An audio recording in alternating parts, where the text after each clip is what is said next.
He came into this world weak as hell. But once the strongest SS rank mage took him in, things changed. The kid had nothing going for him but pure grit. Went through brutal training day and night. Body pushed to the edge, but willpower never broke. Years went by and the same boy who couldn't even cast a basic spell turned into someone you don't want to mess with. Not even his master knew it. But buried deep inside him was a dark magic strong enough to flip the whole damn world upside down. A kind of power that stuns anyone who sees it. It kicks off in a wrecked city, where this woman spots a boy named Lloyd just standing there, staring at something. We don't know what he's looking at yet, but she sees something in him. She figures if this kid joins her, she might have a shot at taking down the demon lord. Without holding back, she pulls him in for a hug, while he's still standing there spaced out. Not long after that, she takes him back to her place and casually shows him some fire magic flames shooting straight out of her hand. Lloyd's eyes go wide. This is the first time he's seen anything like it. But the woman doesn't wait around for awe. She tells him flat out to do the same, or he's not eating that night. He doesn't have a clue what he's doing, no instructions, no idea how magic even works, but he gives it a shot. By the time the day ends, the kid somehow manages to summon a small flame. She's a little impressed, but not nearly enough. Instead of praise, she lights him up in flames, reminding him that he's still got a long road ahead. The next day, she teaches him how to pull water out of the ground with a kick. First try, Lloyd nails the move, but all he gets is wet dirt.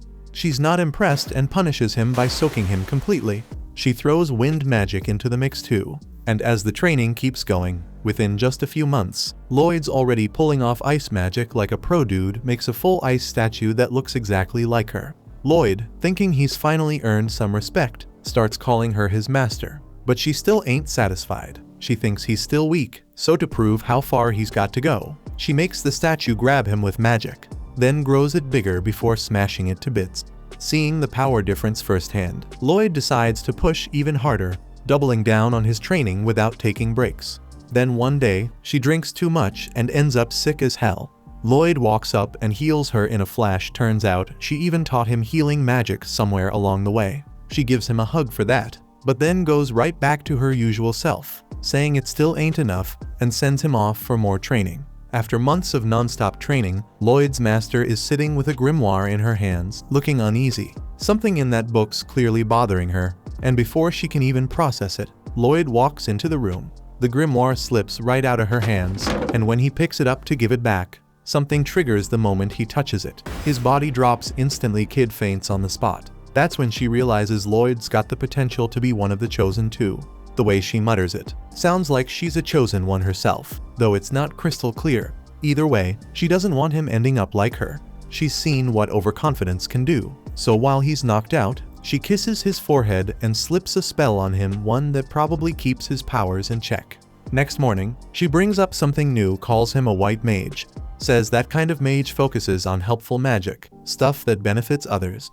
To get him started, she tells him to use his healing magic on an apple tree to grow a bigger apple. He does it, and it works, but then she casually shows off and makes the whole tree pop with apples like it's nothing. Later that night during their lesson, Lloyd gets curious about something called ancient magic. Soon as he brings it up, his master shuts it down, tells him that kind of magic disappeared ages ago and he doesn't need to bother with it. Instead, she keeps him moving forward, teaching him advanced stuff like space magic, basically the power to summon or unsummon items anytime you want. Training picks up speed, and one day she decides it's time to really push him. She blindfolds the kid, dumps him deep in some forest full of monsters, hands him a tiny kitchen knife, and tells him to survive for a whole week using magic alone. Then, with zero hesitation, she vanishes in a flash, leaving Lloyd behind terrified and lost. A few seconds later, a wolf monster shows up, charging straight at him. Lloyd panics and runs for his life, eventually scrambling up a tall tree to catch his breath. While catching his nerves, he uses space detection and manages to locate his master's house far to the north, so he sets off on foot. When night hits, he uses healing magic on wild fruit to ripen it and eats that for dinner. He finds a cave to hide in and starts thinking of ways to boost himself. That's when he comes up with something smart. He takes the spells he already knows and tweaks them to raise his physical stats when he casts them. One by one, he starts building his magic up from scratch. The next morning, while walking through the woods, Lloyd accidentally wanders right into a queen spider's nest. Soon as that massive thing lunges at him, he turns and bolts the other way. With one of his modified spells, he kicks his speed up like crazy 10 times faster at least. In a single blur of a sprint, he makes it all the way back to his master's doorstep, then drops right there, out cold. She opens the door and sees him lying flat, and with a small grin, just says welcome home. Time goes by, and Lloyd starts growing taller. His master gives him a little more freedom to roam around the house, and one day while cleaning up her study, he finds a book about cities. The idea catches his attention since he's never been anywhere with that many people before. Meanwhile, his master's been getting creative, testing all sorts of weird stuff, and using him as her personal test dummy. Kid barely gets any real sleep for days. One morning, she wakes up like usual and heads up to the rooftop, planning to beat some magic into him again. But when she steps inside, Lloyd's not there. She glances around and notices the last thing he was doing reading that same book about cities. Her expression shifts for a second. Turns out, Lloyd's already made his way into town. He walks through the streets wide-eyed, amazed by how packed and noisy everything is. This is his first time seeing a place like this, so it's all new. He grabs a loaf of bread from a stall, but once he pays, he realizes he's completely broke, not even a single coin left. That's when a recruitment flyer for adventurers floats through the air and smacks him in the face. And he figures that might just be his shot. He heads off to sign up right away, not noticing the strange man watching him from the shadows with clear interest in his every move. Lloyd joins a new adventurers party, and not long after, they're heading up to the castle rooftop to take down a giant cyclops. Alan, the party leader, gets slammed and yells for Sheena, the healer, to patch him up. But just before she casts her spell, Lloyd drops one of his upgraded buff spells without saying a word. Suddenly, everyone starts feeling unstoppable. The archer nails the cyclops right in the eye, and the knight takes a punch straight on but holds her ground, surprised by how easy it was to block. Alan doesn't think twice, charges up, and takes the beast out in one clean hit. He's fully convinced he pulled it off with raw talent, but the knight glances at Lloyd and starts putting 2 and 2 together, like she knows something just doesn't add up. Now that the cyclops is down, the crew rides back into town, and Alan's getting the royal treatment. Folks can't stop cheering his name like he's some kind of legend, all because no one else had been able to take down the cyclops of Abadov Castle. The reward for the job turns out to be massive, but when it's time to split the cash, Alan tosses Lloyd 5 measly coins, saying that's all he gets since he's just a rookie D-rank adventurer. Lloyd takes the money without saying a word.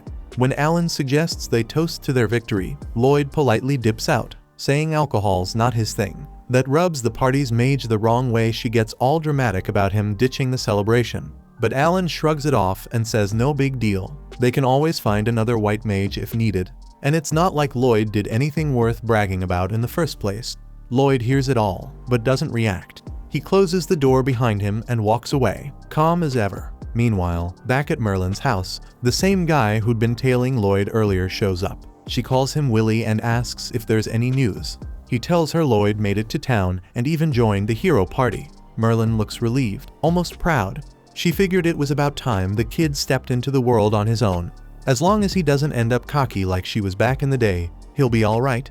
Willie looks at her and asks if she still regrets what went down that day. Her face tightens, a flicker of guilt slipping through, and she remembers it clear as day. Back then, the Demon Lord was ready to blow himself up just to get his hands on that damn magic book.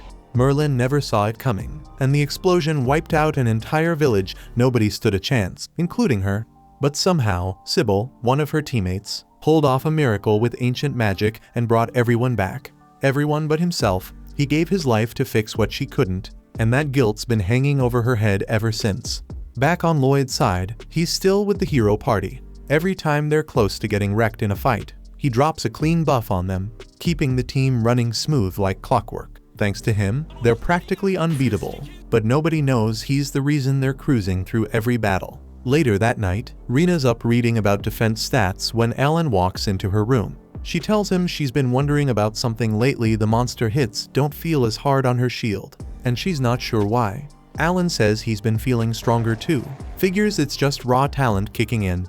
But Rena shoots him a look and reminds him he hasn't trained in days, so whatever's going on, it's definitely not him leveling up on his own. At the same time, deep in the woods that night, a couple guards are finishing up their patrol when one of them suddenly screams in pain. His partner looks over and sees this massive golem towering above them, and in that split second, it hits him he's about to get killed doing a job that barely pays enough for lunch. By the next morning, the guard captain is already talking to Alan, asking for his help. Turns out the guys on patrol were killed in a brutal way, and they're guessing a golem was behind it. Alan, being Alan, says he'll take care of it. He figures a golem's no big deal. Later on, they head out to where it happened. Thanks to Lloyd's tracking magic, they manage to find the golem hiding out in a cave behind a waterfall. Since Lloyd's keeping everyone boosted, the whole team takes it down without breaking a sweat. But right after that, a demon shows up nearby and summons another one using rocks from the ceiling. Lloyd looks closer and notices the demon's using a staff with a magic stone embedded in it. That's a big red flag. Magic stones are bad news. He knows they gotta shut this down fast, so he buffs Lulu's accuracy and tells her to shoot the demon. She hesitates since the demon's behind a wall, but she fires anyway, and somehow the arrow lands. Then Lloyd tells Maya to teleport the staff to him, and once it's in his hands, he seals its magic right away. Alan's already fuming. He doesn't like being bossed around, especially not by the guy he thinks should be following orders. Trying to show who's in charge, he rushes forward, aiming to land the final hit on the golem.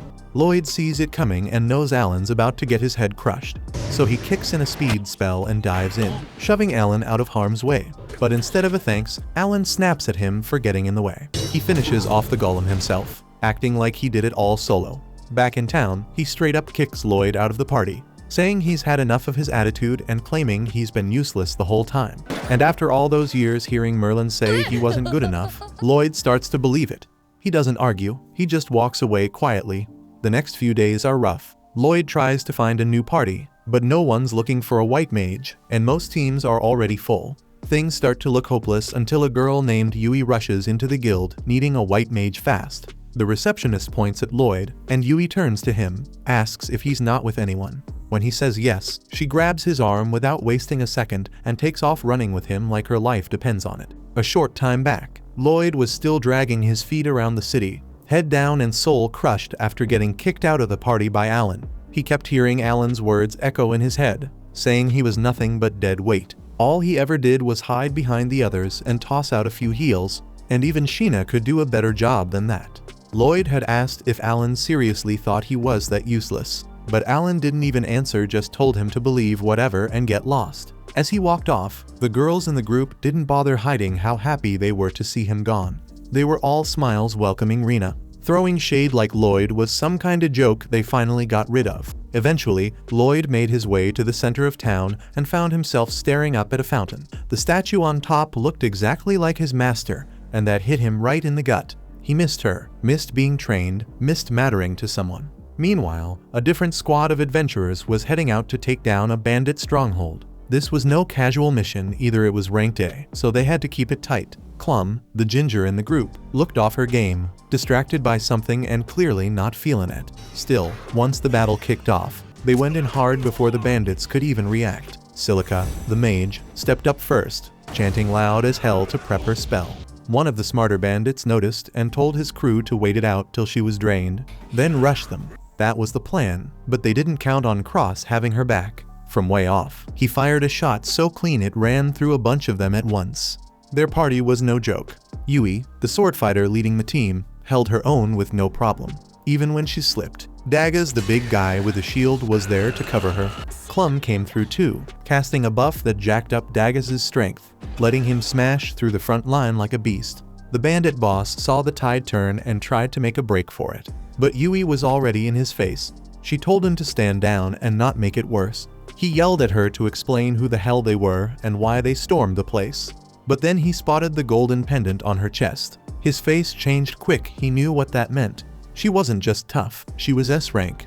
Every single one of them was, which meant they weren't just here for a job, they were the kind of folks everybody respected and paid attention to. The boss bandit pulls out his final move, thinking that even if this crew's S-rank, there's no way they can handle what he's about to drop. He slams his staff to the ground and fires off a summoning spell, bringing up a massive golem straight from the earth. This thing's built to resist magic, which knocks Silica and Clum out of the fight completely. Even Cross knows his arrows won't do much against that kind of tank, so that leaves just Daggaz and Yui to go toe-to-toe with it. Yui doesn't flinch. As team leader, she steps up and hits the golem head-on, slashing with full power. But the thing doesn't even blink. It tanks the hit like she tapped it with a stick. She yells for Clum to give her that power up, but Clum's out of it again, totally zoned out. Yui has to scream at her before she finally reacts and casts the buff. That one spell kicks Yui's strength into overdrive, and with that boost, she cleaves the golem clean in half like it was made of paper. With the job wrapped up, they round up all the bandits, including their boss. Afterward, Yui pulls Clum aside for a talk. Clum straight up apologizes for blanking out and says she's not cut out to be an adventurer anymore. Yui gets it though. She knows Clum's mind's been on her sister Sylvie, and she asks how Sylvie's doing these days. But before Clum can even answer, the scene cuts to Lloyd again. It's been 3 days, and the poor guy still hasn't found a new party. He's posted up near the guild counter when someone starts yelling about needing a white mage. Turns out, it's Yui. Lloyd doesn't waste a second. He steps up and tells her he's a white mage, and Yui doesn't even ask for his rank. She grabs his wrist and drags him straight to her crew's base. Once there, she introduces him like he's already part of the team, even though he hasn't said yes. Her squad catches on quick, they've seen her do this before. Cross breaks it down for him, saying they've got a high priority mission and no time to replace Clum properly. They need someone fast. Nobody thinks Lloyd's the right pick, and truth be told, neither does Lloyd, especially after realizing this group's full of S-rank adventurers. Even though Lloyd's already given up on himself, Yui hasn't, and she straight up demands he show them what he can do. He's convinced he's gonna disappoint them, but decides to try anyway. First thing he does is pull a staff out using storage magic, and that alone makes everyone raise an eyebrow. Then, without chanting a word, he hits the whole squad with a physical boost. They don't feel much at first, but Yui swings her sword just to test it and slices through a tree like it's made of foam, leaving everybody wide-eyed. Lloyd casually explains that he didn't just cast one buff, he stacked 5 enhancement spells on top of each other, which is why Yui's power skyrocketed. That's enough to shut down any doubts they had. Clum's magic doesn't even come close to that level, but Lloyd still seems clueless about how insane his magic really is. He admits he used that many layers because he figured if he only did one, it wouldn't be enough for a top-tier team like theirs. He thought it'd come off as weak, and he wanted to make a good impression.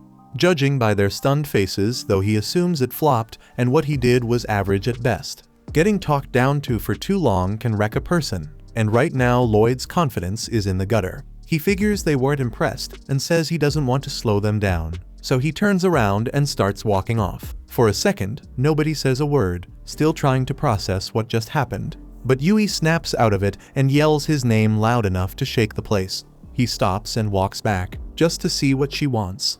That's when he opens up. He tells them where he came from and how the hero's team kicked him out for being useless. Yui's shocked he was ever part of that crew, but Lloyd downplays it. He says they don't need to be impressed and suggests they stick with their old white mage, instead it'd probably be better for all of them. They start telling him about Clum, how solid she is and how she used to run with them. But her sister Sylvie's been sick. Even while adventuring, Clum still looked after her, but lately she's been drained, and it's messing with her focus. Last time they fought, she zoned out and nearly got them all killed. Nobody blamed her, and they were fine keeping her around, but she got so anxious about being a burden that she walked away. Normally they can handle quests without a white mage, but when it comes to rank jobs, it's a different game. Clum wasn't just useful, she was family. Yui says she's been worried sick, and the rest of the team agrees. Lloyd sees how much they care and starts thinking maybe they saw her more as a sister than just a teammate. When they say yeah, he realizes how lucky she is to have folks like that, especially after what he's been through. He asks what kind of sickness Sylvie has and learns she's turning into a damn magic stone. That hits a nerve. He remembers reading something with his master about magic stones and asking if it was reversible. She said it was. That gives him a little hope, so he asks Yui to take him to Clum's place. They get to her house, she opens the door, and they sit down to talk. He asks her more about Sylvie's condition. Clum explains that both she and her sister used to take missions together, but on one of them, Sylvie got hurt. She wasn't there when it happened, just found her injured. Lloyd asks exactly how it started, and instead of explaining, Clum decides to show him. She takes them to Sylvie's room. As soon as the door opens, Lloyd feels the heavy magic pressure flooding out. Clum walks in and lifts the blanket. Sylvie's legs and hands are already stone. She says it's creeping through her body, little by little. Lloyd quietly tells her he thinks he can heal her. Clum doesn't buy it. She already tried every top-tier mage she could find, and none of them had answers. So she figures some random white mage won't either. But then Lloyd asks if the injury happened inside a cave, and Clum freezes before nodding. He checks the area where the transformation started and confirms what he suspected: the magic that hit her is still active, and it's slowly taking over her body. Clum's still unsure, but Lloyd says his master once told him this method could work. Yui backs him up, asking Clum to trust him, so she gives him the green light. He grabs his staff and starts casting a powerful spell that drains his energy fast. He explains that this magic is meant to calm down the storm of power building up inside Sylvie's body. That overflow is what's turning her to stone, so if he can suppress it, she might recover. Right after that, he hits her with a healing spell. Clum stares, wide-eyed, telling him this ain't some basic healing magic. He admits it's different, eats up way more mana than usual, but still insists it's just a normal healing spell. Yui turns to Clum and asks what she really thinks, and Clum can't lie, it's nothing close to ordinary. The wild part is that Lloyd's casting 2 spells at once and still holding it together like it's no big deal. Yui points out something even crazier: Sylvie's body is starting to return to normal. Clum rushes to grab her sister's hand as Sylvie slowly turns back to flesh. Everyone's stunned, then joy kicks in. Clum's overwhelmed with gratitude, but tells them she can't rejoin the party. Once Sylvie's better, they're going to hit the road together. She offers to treat them later to say thanks. She looks at Lloyd and says she knows they're in good hands with him, but he just shrugs and says he's not officially one of them yet, and that throws her off. He still doesn't see his worth. Later that night, they all head out for dinner. Yui brags about the insane magic Lloyd pulled and how Sylvie came back from the edge. Even with all the praise, Lloyd still feels like he's not enough, and that makes Yui cut in and tell him to quit being humble. He did something incredible, but he keeps brushing it off like it's nothing. He even apologizes for not convincing Clum to return. But that's not on their minds right now. They're here to celebrate, not stress. Talk shifts to what the future might look like, and Lloyd starts comparing how he used to feel with the heroes team to how he feels now. That's when he speaks up and says he wants in. The group freezes for a second, caught off guard since he turned them down earlier, but then they smile. Turns out they were hoping for this moment. Now he's officially one of them. Soon after, they throw a welcome party for Lloyd and tell him to eat all he wants since they're covering the tab tonight. He dives into the food like he hasn't eaten in weeks, and his new crew can't help but laugh watching him. They ask if he was starving or something, and Lloyd says the food in this town tastes incredible. That catches them off guard because the food here is known to be pretty basic, but he explains that compared to what he grew up eating, this stuff's packed with flavor. Yui's now curious about how he grew up, so he says he used to live with his teacher, who'd make whatever she could grow in her garden. Sometimes it was random wild mushrooms, other times she'd just roast up some beast meat with 0 seasoning and hand it to him. That's when he picked up cooking, but even then, he never made anything half as tasty as this. Yui doesn't care much about the food now, she's way more interested in the person who taught him magic. She wants to know more about that teacher, and the rest of the team starts jumping in too. Silica asks if she's a white mage, but Lloyd says not really, she's more into combat magic, and he'd see wild explosions every time she trained alone. Silica's shocked that someone who's not even a white mage could teach him so well, and he says Merlin's on a whole other level. Silica jokes that she wants to meet her and learn something, but Lloyd cuts in fast, telling her she'd regret that wish for the rest of her life if she knew the full story. After the chat about Merlin, they decide it's time for a strategy meeting. Yui tells Daggers to brief Lloyd because she's trash at giving serious explanations. Daggers says their mission's to wipe out monsters that have been messing up the nearby farms. Silica adds that multiple monster types have teamed up into one pack. That's new to Lloyd, and Daggers admits it's new for them too, but it's not something they can take lightly. Out of nowhere, Cross comments that since they're going up against a big crowd, he and Yui are gonna struggle since close-range fighters suck at crowd control. Yui agrees and says Silica's gotta carry this one because she's got wide area spells. But even Silica's stressed, saying those spells burn through mana way too fast. Yui turns to Lloyd asking if he's got any offensive magic in his arsenal, and he says he can cast basic stuff, but the outcome's usually kinda underwhelming. Daggers shifts gears to the plan itself, saying he and Yui will lure all the monsters into one place so Silica can hit them hard. Meanwhile, Cross will guard both Silica and Lloyd, who will focus on healing and support. Right after that, they all head back to the inn to rest. But Lloyd strays off in a different direction. Daggers stops him, wondering where the hell he's going, and Lloyd awkwardly admits he's dead broke and can't afford a room. Without missing a beat, Daggers tosses him a pouch stuffed with more gold than Lloyd's ever seen in his life. The poor guy panics, saying he can't take it. But Daggers tells him to chill because it's not a gift, he's just gonna deduct it from his paycheck. Lloyd can't argue with that and promises to bust his ass repaying every coin. Next morning, the whole crew gathers outside the inn, with Yui dragging herself in last. She looks around and asks where the hell everyone's luggage went. Turns out, Lloyd already stashed it all inside his magic storage, which blows her mind. She immediately hands him her stuff too, and he packs it in like it's nothing. Yui and Silica start hyping him up like he's some genius, but Lloyd says he could show them how it works. They all freeze, stunned that anyone could learn this skill, and he tells them it's not that hard, though boosting its storage size takes some effort. With that, they finally set off on their mission. While walking, Lloyd starts to understand how good it feels to have fun even during a quest. Since they didn't have to carry anything, they reach their first camp spot way ahead of time. Lloyd unloads their gear from storage and helps set up the tents. Yui's already eyeing the river, ready to go splash around, but Daggers shuts that down, saying they still need firewood and food. Lloyd steps up to grab the firewood, and Yui thanks him for cutting down their chores. Then she pulls Silica along so they can take a quick bath, and while they're off, Lloyd heads into the woods to collect dry branches. Lloyd spots a fruit he used to eat when he was a kid, so he grabs a handful to share with the crew. Right then, a loud scream tears through the trees. It's Yui.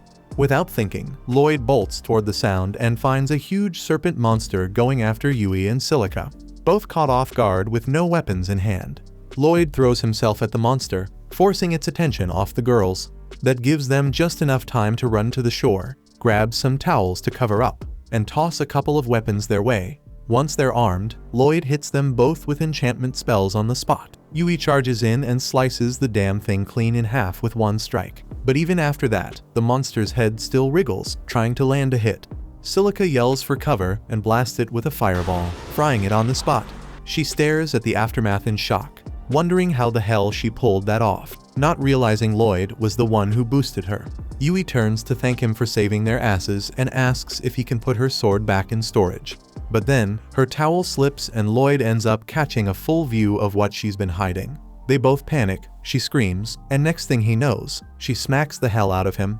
Once they're back at the campsite, things cool down, and Lloyd decides to teach them how to use storage magic. He explains they need to create a pocket space with their palms, but nobody's getting it. Silica tells them to just give it a shot anyway, and now they all look like idiots trying to crush an invisible balloon. Lloyd starts feeling like he's just a terrible teacher.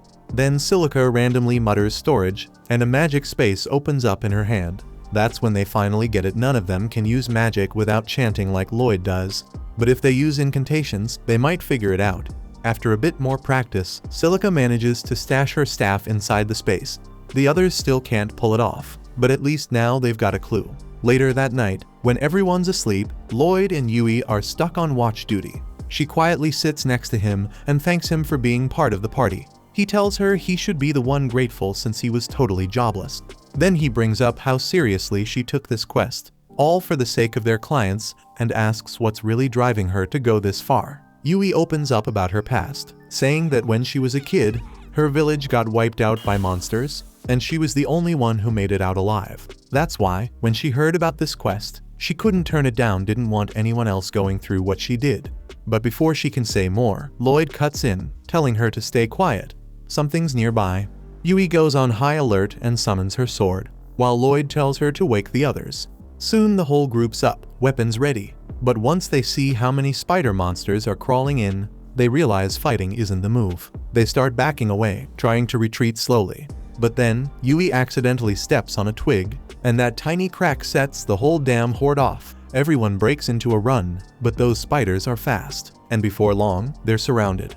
Webs start flying out of their nasty bug asses, and the team manages to block the first barrage. But one spider manages to snatch Silica's staff. Then they start building a silk cage around the group, and panic sets in fast. Lloyd steps up, saying they need to stop the spiders in their tracks before they get overrun. He buffs everyone up and tells Yui to go in first. She launches herself up, slicing clean through the web, and Cross grabs Silica's staff, tossing it back to her. Yui charges at one of the spiders, blocks its sticky shot, and slashes off its legs in one clean motion.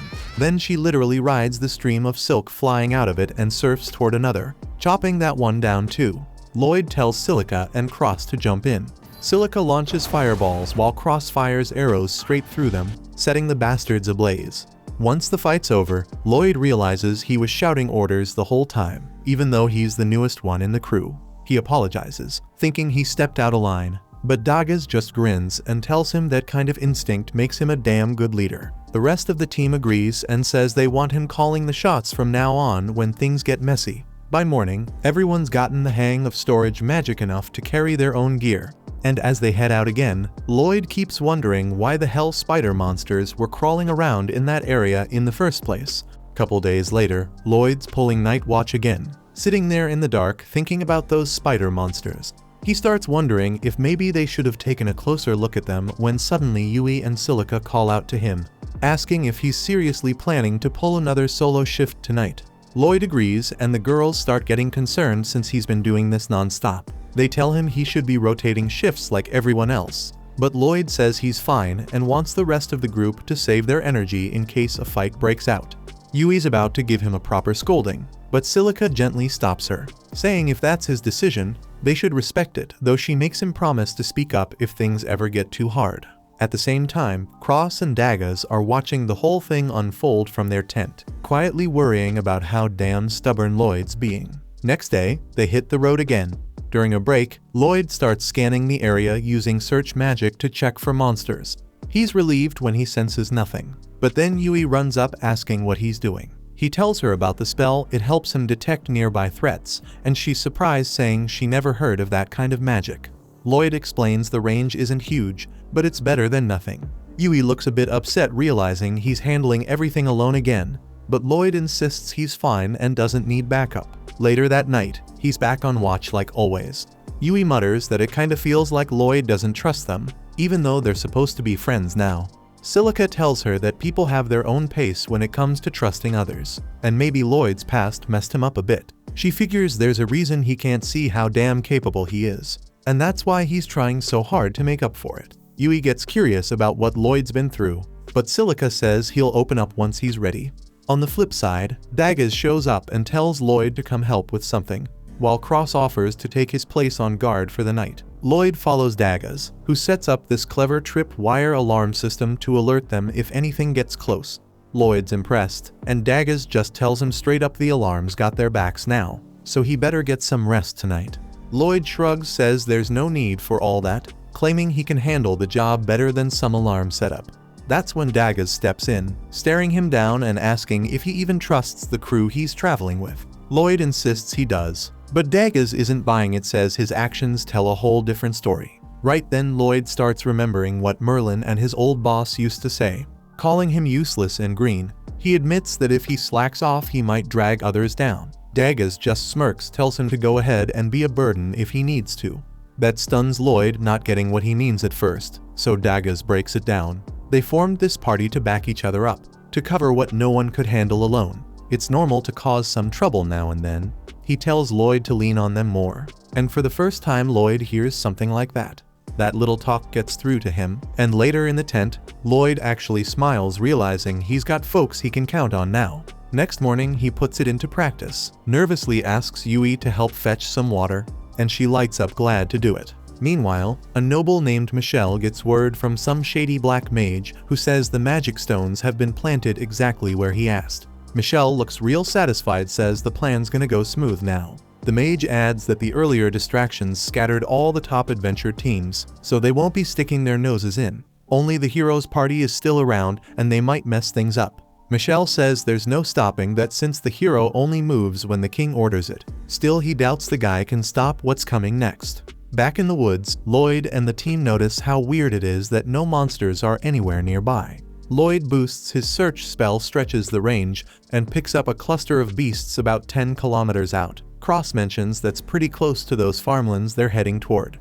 Before Lloyd can explain more, Yui cuts in asking if he can really scan that far out. He nods and she flips out, shouting about how he said the range was way smaller the other day. Lloyd casually says 10 kilometers isn't that far, but she starts yelling again, but the rest of the group jumps in, telling her to chill out and focus on the real issue. They rush over to the monster's location, only to find the wolves already tearing through the farmland they were supposed to protect. The whole crew freezes at the sight of this massive swarm, but Lloyd looks even more unsettled. That was the only spot where he sensed monsters earlier, and now he's starting to wonder where the rest of them disappeared to. The others feel it too because the monsters don't usually abandon their territory like this.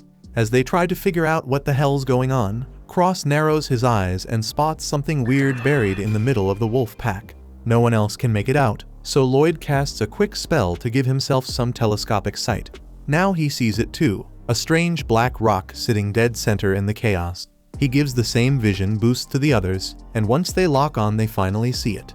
Daggers says it looks like some kind of magic stone, and Silica points out the creepy dark aura coming off it. Lloyd nods, says that's probably mana leaking out, but then it hits him, because that energy feels a little too familiar, like the magic used by beast folk. Then he remembers something Merlin told him a while back, about how the beast tribes have a spell that lets them control monsters. So this damn rock might be doing the same thing. Without wasting time, Lloyd activates his search spell again, and his heart drops when he spots another huge wave of monsters heading straight for them. Now it all makes sense. That stone's the reason behind this madness. He still doesn't get who's behind it, but right now they've got bigger problems. Some of the group suggest falling back, but Yui's not having it, says they leave now. Those monsters will torch everything. Daggers agrees that running won't be easy even if they tried, but Silica though doubts they've got the power to pull off a win here. That's when Lloyd steps up and says they're gonna fight, and if they do it his way they've got a real shot. First thing's taking out that stone, so he asks Cross if he can hit it from here. Cross hesitates, says he might not break it from this distance. Lloyd tells him that's fine, just hit the damn thing. As Cross lines up his shot, Lloyd hits him with 3 different enchantments, and when the arrow flies, it strikes the stone dead on and shatters it to pieces. Cross stares in disbelief, asks how the hell that even worked. Lloyd shrugs and says he enchanted him, his bow and the arrow, says it like it's no big deal, just something any white mage would do. But everyone else is floored since normal healers can't pull off that kind of enchantment combo all at once. Right then, they notice the wolves turning on each other. With that cursed magic stone gone, their natural aggression kicks back in. That's exactly what Lloyd had planned, and he grins, saying the first part of the plan worked. Problem is, that giant horde still charging through the forest hasn't stopped. Moments later, the monsters burst out of the woods. Silica steps forward alone to face them. They keep closing in fast and furious, but Lloyd waits till the very last second before giving her the go. She snaps into action, unleashing a tornado of fire that roasts everything in its path. The crew stands frozen, stunned by the sheer power she just dropped. Lloyd quickly tells her to keep hammering them with wind and fire spells. Then he runs straight to Cross. That blast left the field covered in smoke, which blinds the flying monsters, but also hides them from the team. Lloyd links his mind with Cross using telepathy, then uses his search magic to lock onto each airborne target. Now that Cross can see them through Lloyd's senses, he picks them off one by one, not missing a single shot. In the middle of all this, Lloyd hurries back to Silica for the final part of the plan, but she's out of mana. He doesn't even hesitate, dumps a surge of his own into her like a damn human battery. The boost hits hard and drops him to his knees, but he tells her not to worry and just casts the next spell. She listens and calls down a heavy rain that douses the spreading wildfire before it gets out of hand. It drains her completely, and she drops to the ground, but Daggers catches her right in time. Yui rushes over, tells her she did amazing, and that now she and Daggers will handle what's left. While they head out to clear the stragglers, Lloyd and Silica stay behind. Finally catching a breath, Lloyd suddenly collapses, muttering that he still needs to get stronger if something this small wears him out. Not long after, Yui and the others return, having wiped out the rest of the monsters. But before they can relax, Lloyd tells them they've got no time to waste, his gut screaming that this was all a diversion, and the real threats headed straight for the city of Ishtar. Everyone's still trying to process what just happened when Lloyd casually pulls out a full crate of mana potions from his storage. He downs one in a single gulp, then tells them the whole mission was a damn setup meant to lure top adventurers out of Ishtar and weaken the city's defenses. Cross argues that Ishtar still has the Heroes Party and the Night Order, so taking it down won't be that easy. Daggers though says Lloyd's theory actually makes sense. But Yui doesn't want to wait around, says she's heading back just in case. And right as Lloyd finishes his potion, he casts a buff on the whole team, tells her they're moving now, then takes off running toward the city like the ground's on fire. Everyone stares, stunned by how fast he is, and when Yui tries to keep up, she realizes she's blazing too faster than Kevin Hart on a sugar rush. The rest of the squad follows, and they don't even blink when Lloyd mentions he boosted their speed so they could make it back faster. While Lloyd and the others are hurrying back to the city, the Count's lounging at his desk with a glass of what better be red wine. When General Giliste walks in, asks how the plan's going, and the Count says things are almost ready. Says that girl Giliste snatched has been surprisingly helpful. He's got a list of twisted ideas he wants to try on her, and once Ishtar falls, he'll have all the time in the world to get started. Giliste gets a chill, feels like the Count's cooking up something way darker than he's letting on. But he doesn't say a word. The guy used to be the Demon Lord's right hand, whatever's in his head, it's not something you question. Meanwhile, the girl's still locked in the Count's dungeon, barely hanging on. He brings her potions now and then, drains her magic, and uses it to craft those beast-attracting crystals he's been spreading. It's happened so many times, she's completely lost the will to fight. Back out in the field, Lloyd's group is flying. They just cleared a wide patch of grass, and they're making great time. But Silica starts getting worried, glances over at Lloyd, and says it must be hell keeping speed enhancement magic going for that long. Lloyd doesn't see why it's a big deal, because once you're used to it, the mana cost drops way down, it doesn't even scratch him anymore. The others ask what he means by getting used to it. So Lloyd tells them that back when he was younger, Merlin dumped him right in the middle of the forest and left him to figure out how to make it back home. As a white mage, he didn't stand a chance against the monsters out there. So all he could really do was boost himself with support spells and run for his life. Kept testing out different kinds of magic non-stop until he finally made it back.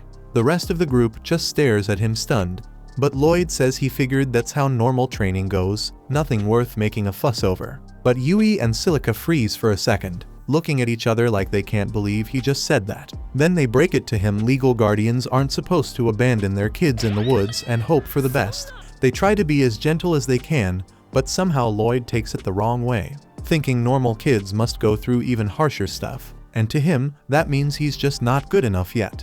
Once the group finishes resting, Lloyd casts the enhancement spell again, and they get moving, racing toward the city. But not long after, he comes to a hard stop, and the sudden halt makes everyone trip over themselves. They all ask why he froze like that, and Lloyd says he picked up something strange on his scan, can't tell what it is yet. But it doesn't feel like a normal monster. It's more like a hunter stalking prey, says he's gonna check it out and tells the others to keep going. Yui shuts that down quick, tells him he has no clue what he's walking into, and if it turns out to be dangerous, he won't be able to handle it solo. Lloyd nods, says she's got a point, and the rest of the group agrees they're a team, and it's only right they face stuff like this together, which makes Lloyd genuinely thankful they've got his back. He leads them closer to the source of the presence, and once they're near enough, he confirms it, there are demons inside that house. Yui's eyes widen when she hears that, asks if he's absolutely sure, since demons are supposed to be restricted to the Magocracy. They've been after control of this continent for a long time, but right now, they're not supposed to be anywhere near the three major nations. The others look at Lloyd like he's completely lost, since everything they just talked about is common knowledge, but he's standing there like he's never heard a word of it before. He gets a little awkward, then admits he doesn't remember anything from when he was a kid. Says the first memory he's got is from the day Merlin took him in, and by then, the war had already ended. Now, if there really are demons hanging around this place, Daggers says they better go tell the city knights fast. Lloyd agrees, but before they rush off, he wants to look into things a bit more. The rest try to stop him, tell him it's way too risky to get any closer, and he gets that. But something about the mana he's sensing from that house feels off. It's almost the same as the mana from that magic crystal that drew in all those monsters earlier, so to him, it makes sense the demons inside are tied to the one behind the whole city attack. If that's what's going on, then Lloyd figures it's worth taking a chance, and Yui's got his back. She talks the others into going with it, says it's their job as adventurers to stop threats before they blow up into disasters, and these demons sure look like trouble. Besides, if they're lucky, maybe stopping them now will stop the attack on Ishtar before it happens, so they go for it. But when they reach the window and look inside, the place is straight up empty. Lloyd checks again to be sure, and this time he spots the demons underground, and they're clearly planning something bad. He turns to Silica, asks if she's got earth magic, since that's the only shot they've got. She nods, says she can handle it, so Lloyd buffs everyone with enhancement magic. Then she drops a sand pit spell under their feet, and just like that, they fall straight into the middle of a demon ritual. The demons all freeze, confused as hell, demanding to know who the intruders are, but Yui doesn't flinch, steps forward with her blade up in one of their faces, says if he doesn't start talking, she'll end him right here. Before he even opens his mouth, another demon jumps in and blasts a bunch of rocks her way using earth magic, forcing her to block just long enough for the first one to slip out. He bolts right past the one who saved him, then wastes no time and shoots one in the chest. And the coward who ran doesn't even look back, rushes through the door and locks it behind him so Yui can't follow. While she's trying to open it, the two remaining demons creep toward her from the side, but crossfires again, lands a shot in each of their thighs, and that gives Yui the perfect opening to take them both down without a fight. With the room finally clear, the whole crew regroups fast and heads after the last one before he gets too far. Behind the door, the demons already got the girl wrapped up in a cocoon with magic, clearly trying to haul her out of there. But then Yui and the others come crashing in, and he spins around, sees them, and runs again. They go after him, chasing up the stairs and into the open. But he's fast, and if they don't cut him off, he might escape. Lloyd calls out to Yui, tells her to circle ahead and block his path, while he sends Silica and Daggers around from both sides to trap him. Soon enough, the guy's stuck with nowhere left to run, and Lloyd steps forward, tells him it's over, says he's got a lot of questions and he's not letting him leave until he gets answers. But the demon's not backing down, fires off a desperate lightning spell, hoping to wipe them all out in one shot. But Lloyd's already on it, throws up a shield that covers the whole team, and the blast bounces right back, piercing straight through the demon's chest and dropping him on the spot. Once the fight's done, Lloyd walks over to the cocoon and starts unwrapping it carefully. But what he finds inside throws him off. It's a beast girl, unconscious and barely breathing. They carry her back to the cabin, lay her in bed and try to let her rest. But with all the demons gone, there's no one left to question. And the only person who might know anything is this girl, and she's in no shape to talk. Then Daggers turns to Lloyd and asks if there's any way to heal her. And Lloyd says he'll try, lifts his staff and starts channeling magic over her body, hoping it's not too late. Silica watches in disbelief at how smooth Lloyd's healing magic works, and when she asks about it, he shrugs and says he made a couple of tweaks in his spare time. Yui narrows her eyes and makes sure he hears her loud and clear. Most adventurers can't even touch their spells, let alone improve them. Says what he's doing isn't just rare, it's unheard of. Lloyd looks a little surprised by that, says he had no clue it was anything special since Merlin always made him help refine hers. But he gets the message and doesn't try to play it down this time. Not long after that, the girl finally starts to move, and once she opens her eyes, Yui jumps straight in with a wave of questions she's been dying to ask. The girl struggles to keep up, but she manages to tell them her name Claire, so at least they're getting somewhere. Then Lloyd steps in and takes over, asks if she knows why the demons locked her up. Claire stays quiet for a moment, so Lloyd shifts the tone and tells her they're just a group of adventurers who came to help a farm under attack. Says they found a magic crystal buried in the middle, summoning monsters non-stop. Then he mentions he could sense beast magic leaking from it, and that he's heard some beast folk can use spells to control monsters. That's why he asks if she's the one behind those stones. Claire freezes for a second, then nods and admits it's her magic, but says the demons forced her to do it. Now that they've got the truth, the whole group starts putting the pieces together. If the demons are using those stones to call monsters, and Claire's magic is powering them, then it's clear they want to launch a full-on attack on Ishtar, which happens to be the gateway to the continent. They agree to head back fast and take Claire with them before things spiral any further. Back in the city, a couple of guards stumble across one of the magic stones, but it's already too late to stop anything. The monsters have started pouring in, and it won't be long before the entire place gets swallowed up. Meanwhile, the crew stops for a quick rest, and that's when Lloyd picks up on something bad. He senses a wave of monsters heading for the city, and behind them, an even bigger force closing in. There's no way they can hold off all of them by themselves, so he makes a call. He tells Yui and the others to rush ahead and warn the knights while he stays behind with Claire, planning to use her magic to stop whatever's coming before it reaches the city. At the same time, back in the city, Alan is getting frustrated because he has been trying to find a replacement for Lloyd. But every white mage who applied can barely cast 2 spells at once, while Lloyd could toss out 5 with ease. Rena tells him Lloyd might have been a special case, but Alan refuses to accept that. His pride will not let him admit he was wrong, so he decides all the white mages in the city must be even more useless than Lloyd was, and they just need to keep recruiting until a useful one shows up. Right after that, a member of the Imperial Guard steps into the room carrying bad news. He informs the party that monsters have been spotted outside the city, and there are over 10,000 of them, and the report says the count is still growing, so the king wants the hero party to assist in defending the walls. Anyway, Alan still believes he and his team are the strongest around, so he agrees to the mission without giving it much thought, and seeing how laid back Alan is about the whole thing. The guard lets out a relieved breath because he thinks Alan knows what he is doing, but spoiler alert, he has no idea what the hell he is doing. Next, once the guard leaves, Sheena asks Alan if he is sure about this, since 10,000 monsters is a lot for them to handle on their own, but Alan is not worried about that. He is more interested in the glory he will claim once he fulfills a royal request, cementing himself as the strongest person in the entire kingdom. And from the way he talks, the others can already tell this is gonna end with their asses in the ground. At the same time, out in the forest, Lloyd and Claire have just located the second wave of monsters moving through the trees in a broad line between the trunks. And if these monsters join the mass already converging on Ishtar, there is no way the city survives.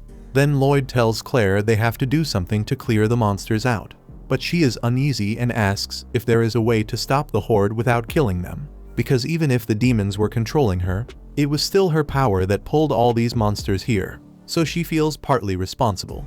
Lloyd can tell Claire cares about the creatures, so he promises to find a plan that saves the town and keeps monster casualties to a minimum. And to do that he needs her help, asks her to use her magic to send the monsters back to their natural habitats as fast as she can. At the same time, Claire says it is possible, but she is not sure she can pull it off with that many gathered in one place. So Lloyd tells her the story might change if he layers support magic over her and boosts her abilities, and Claire is not sure it will work, but she is willing to give it a try, steadying her breath and nodding once. Then she starts to use her magic to speak to the monsters, now letting the rhythm build, yet before the spell can take hold, something in the forest cuts it off. A hard ripple that snaps the thread, so she will not be able to do anything until they figure out what is causing the interference. At the same time in the guild, Alan calls a meeting with every adventurer left in the city, and he is disappointed by how weak the room seems. Sheena explains that all A rank parties and above were sent out on missions, so the ones left are B rank and below, which is not ideal, but that does not mean he should insult them, since they are still willing to fight for the city. Meanwhile, Alan has been treating the B rank adventurers like disposable pawns, and they are starting to get angry. But before it boils over, the guild branch manager steps in and tells everyone to calm down. They are here to fight monsters, not each other, so they do not have time to waste arguing. Alan agrees to stop disrespecting the others, and since they need an attack plan, he stands and announces that every mage should fire their most powerful spells at the start, taking out 10 monsters each to punch a hole in the front. While the mages recover their mana, Alan and the rest of the Malif fighters will rush in to buy time. He intends to repeat the cycle as long as it takes until all the monsters go down, and in theory that is not a bad strategy. But the adventurers tell Alan they do not have the firepower to make that happen. At best, their strongest spells could drop 1 monster, so there is no way they will kill 10 each. Alan starts calling them incompetent, and then Maya speaks up and says she would not be able to do it either. Alan asks what she is talking about, so she explains that a while ago her spell potency suddenly dipped, and she has not used magic as efficiently since. It is not just her either. Sheena, Lulu, and Rena have all felt a clear drop in their power, and it all started the day after Lloyd left their party. With empty confidence, Alan accuses everyone of lying about their skills, so Rena tells him nobody lied to him at all, and says the same decline should be hitting him too, and if he had put even a little time into training instead of basking in hero glory, he would have noticed by now that he has slipped. She says straight out he does not deserve the title, and she says it in front of every low rank in the room. So Alan burns with embarrassment and tries to prove himself by throwing a full power punch at Rena, but she stops the strike with her palm without budging. The whole guild sees it too, so Alan's reputation is toast, especially after he spent the last half hour calling everyone weak and useless. Then he bolts out of the guild in shame, and the adventurers are left wondering how someone with his attitude ever ended up a hero in the first place. They clearly cannot rely on him to save them, so everyone starts debating the next move, because the monsters will begin their attack before long and nobody wants to be caught flat-footed. Some start talking about abandoning the city, but Rena tells them to calm down since she is still willing to stay and fight, and that steadies a few nerves. The adventurers feel steadier knowing someone as competent as Rena is on their side. Yet Rena admits the situation is really bad, and now she moves to step 1. Then she asks whether anyone has seen a man named Lloyd. While Rena looks for him, Lloyd is still in the forest with Claire, and they have just located a magic crystal hidden in the woods. This one matches the others Lloyd has seen so far, and the dark energy coming off it is probably the interference jamming Claire's spell. So unless they destroy it, she will not regain control over the monsters. However, that is easier said than done since there are bound to be at least a dozen of these scattered across the forest, and tracking them will be very difficult. Lloyd agrees that combing the whole forest would take forever, so he asks Claire to sense the crystals, since they are using her power and feeding on it. Claire then confirms that she can feel their energy when she is close enough, but the forest is too big for her to sense any location effectively.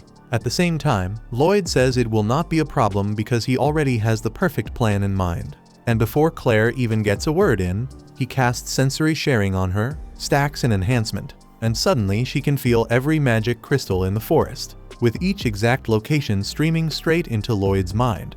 Then he drops invisibility over both of them so they can move through the trees without drawing notice, and Claire is left speechless because he handled all of that without breaking a sweat. From there, they slip past the monsters clean, and Claire starts dispelling the dark magic and cracking the crystals one by one. Meanwhile, back in the city, the adventurers gather outside the walls and prep for battle, remaining deeply concerned. Earlier, Rena laid it out for everyone that the real engine behind the hero party's success was Lloyd, the reason they made it this far at all. But hearing that, the other adventurers want to know why he was pushed out of the hero party, and she admits it came down to short sight and pride. The title of heroes went to their heads, so after every strong showing, they assumed it was their own power and ignored how much work Lloyd put into supporting the team. She says their only hope now is to ask Lloyd for help, but the guild manager explains Lloyd is not in the city right now. To make it clear from the start, after getting kicked from the party, he went on to join an S-rank group and headed out with them on a monster subjugation run. Normally the trip would take days, but Rena figures Lloyd can cut that time with his support magic, so with some luck he might already be on the road back, which is why she tells everyone they are betting everything on Lloyd making it back in time to save them. They trust her judgment, but even with that hope, the feeling in the ranks stays grim as they look at the massive enemies waiting out there. Rena's plan has the archers loose the opening volley to thin the herd, then once the monsters drop into the trenches they dug, the shield bearers form a wall to hold them back while the mage squad unloads everything they have. If they can keep that rhythm, they should be able to hold the line until Lloyd and his party make it back. Later that night, Yui and the others close in on Ishtar, and thankfully Lloyd's speed boost still holds, so after a short breather they can keep running. Meanwhile, deep in the forest, Lloyd and Claire have just found the final magic stone. Once they disable it, the monsters finally snap back to normal. Bad luck though. The local crowd happens to be high wolves and blood panthers, and those two breeds have old evolutionary beef, so the instant they settle, they turn on each other and start brawling. In the middle of the chaos, one beast slams into Claire, and the jolt knocks off the invisibility Lloyd cast on her, so every monster in sight whips toward her. Fear locks her up, and she forgets that her power literally lets her control monsters, so she is about to get torn apart. But Lloyd dives in and drags every eye off her to keep her safe. Back in the city, things are not much better. They've managed to hold the horde so far, but after grinding for hours people are running out of gas. The line starting to buckle and break as exhausted mages try to catch their breath and the shield wall strains under the weight. It's clear they can't last much longer, yet just as the last hope begins to fade, a massive fireball rips across the field, as Yui and the others have finally arrived. Meanwhile, on Lloyd's side, he keeps slipping past swipes and lunges, doing everything he can to avoid getting clipped. And under these conditions, that is about all he can do. Claire is amazed by how fast he moves, but she does not know why he is not striking back, since she is certain someone as strong as him could handle beasts like this. She remembers the promise Lloyd made to keep monster casualties to a minimum for her sake, and that explains why he refuses to cut them down. She doesn't want to let Lloyd suffer because of her. So she kicks in her powers and goes full Nicki Minaj, singing a tune that gets all the monsters to calm down and walk back into the forest. Lloyd wishes she had done it earlier, but he is still impressed, so he asks what she did. Claire says she simply used her power to ask the monsters to return to the forest, and they listened because the control is gone. Now that the mines in this area are free again, Lloyd says they need to move fast and hurry back to Ishtar. Meanwhile, over in Ishtar, the fight is still brutal, even with Yui's party helping. They have not put much of a dent in the horde, and weapons and mana are running dry, so it feels close to the end. But Rina urges everyone not to give up, says eventually they will find a way to win. But the front lines are already breached and people are getting hurt everywhere along the streets. They hang on until morning, but by then every layer of defense is wrecked. So the guild manager fears this is the end of the city of Ishtar. Right before the monsters can flood the gates, a clear voice rises from the cliff near the forest, and the singer is Claire, her song boosted by Lloyd's magic, with a little help from Nicki Minaj's curves. With that combo at work, the monsters quit attacking and march back into the trees in long lines, so the city isn't being overrun anymore. Once the field clears, Claire lets the song fade and nearly collapses from the strain, and Lloyd catches her and holds her steady. They are both relieved they kept the city from falling. But the crisis is not over, since the demons planned the whole thing and never bet on a single path, and now a horde of golems is marching toward the city. At the same time, Count Michel relaxes in his castle, certain the city of Ishtar has already been trampled by monsters. Yet a messenger rushes into his office with an urgent report in hand. At the outset, Michel assumes it's the notice that Ishtar has fallen. But to his dismay, the messenger says the monsters abruptly stopped the assault and scattered back into the forest, all except the golems, which for some reason couldn't hear Claire's song. Lloyd figures the demons are meddling behind the scenes, and at this pace the golems will cause heavy damage, so he casts a speed boost on Claire and tells her they need to sprint to town right away. As they thread past the golems, they get spotted, so Lloyd tells Claire to fall back to avoid the golem's punch before it lands.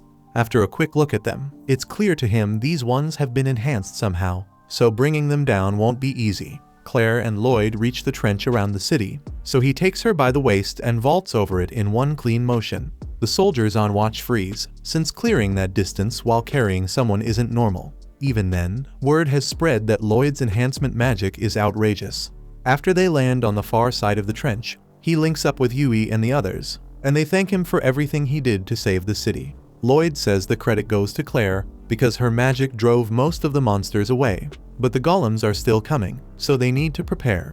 Right then his knees give out and he drops to the ground because he's been using enhancement magic almost non-stop for days, and even for him that load is too much to carry. The others tell him to rest because he's overexerting himself, but he says he can't stop until the city is safe. Soon after, the guildmaster arrives, and with him there, Lloyd asks him to look after Claire in the meantime, since her safety is very important to him. The manager understands, so he assigns knights to guard her closely and swears to Lloyd that she'll be safe. With that settled, he's overjoyed that Lloyd made it back in time, because right now he's their only hope. Lloyd gets confused hearing that, since he thought the hero party was still in town. Right after that, Rina shows up and says Alan refused to join the fight. Lloyd can't believe it, because a hero who walks away when lives are on the line doesn't deserve the title. At that moment, he notices the wound on Rina's arm, which looks serious, so he doesn't hesitate to use his magic and heal her. The guildmaster is stunned that Lloyd heals Rina so easily, but he nearly collapses afterward because his mana is already running low. Rina tells him he didn't need to push himself that hard just to treat her, yet he says he couldn't leave her with an injury that severe. She has been wanting to apologize for not valuing everything he did for her, since he's the reason the hero's party grew strong to begin with. Lloyd stays modest and says he isn't that strong, while Rina insists his support was priceless for the team. Even then, no one gave him credit, and she did know better because she didn't stop Alan from kicking him out. So she wants to offer a formal apology. Right then, the guards ring the alarm bells because the golems arrive, and even if a few tumble into the trench, plenty remain standing, so the guards rush in to cut them down as fast as possible.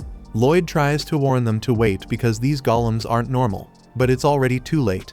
A guard's sword shatters the instant it meets the golem, and while he's stuck in disbelief, the golem drops him with a right hook. This is heading south fast, so Rena raises her shield and tells everyone to hit with full force. Yet magic and ranged shots almost bounce off the golem's rough hide, so they pull back and nerves start to fray. If they don't act soon, the city could still end up destroyed. So Lloyd tells Yui he's about to cast enhancement magic on everyone here. Yui asks if he's sure he can handle that, since casting enhancements on more than 100 people sounds insane, but he says he'll be fine. That said, in his current state, he can only apply the buffs one group at a time instead of all at once. Then Lloyd begins casting his spell, and when he finishes, his legs go weak since his mana is running dangerously low. He tells the others he just put a strength boost on all units at the front and a mana boost on every mage. He also used enhancement magic on the 4 of them as well, but they need to hurry because in this state, he isn't sure how long the effects will last. Yui understands, and as the golems keep advancing, she climbs one of the towers and calls out to everyone on the field, telling them Lloyd has just cast enhancement magic on all of them, so they should be able to fight the golems now. The soldiers find it hard to believe he really boosted everyone that fast, so they hesitate.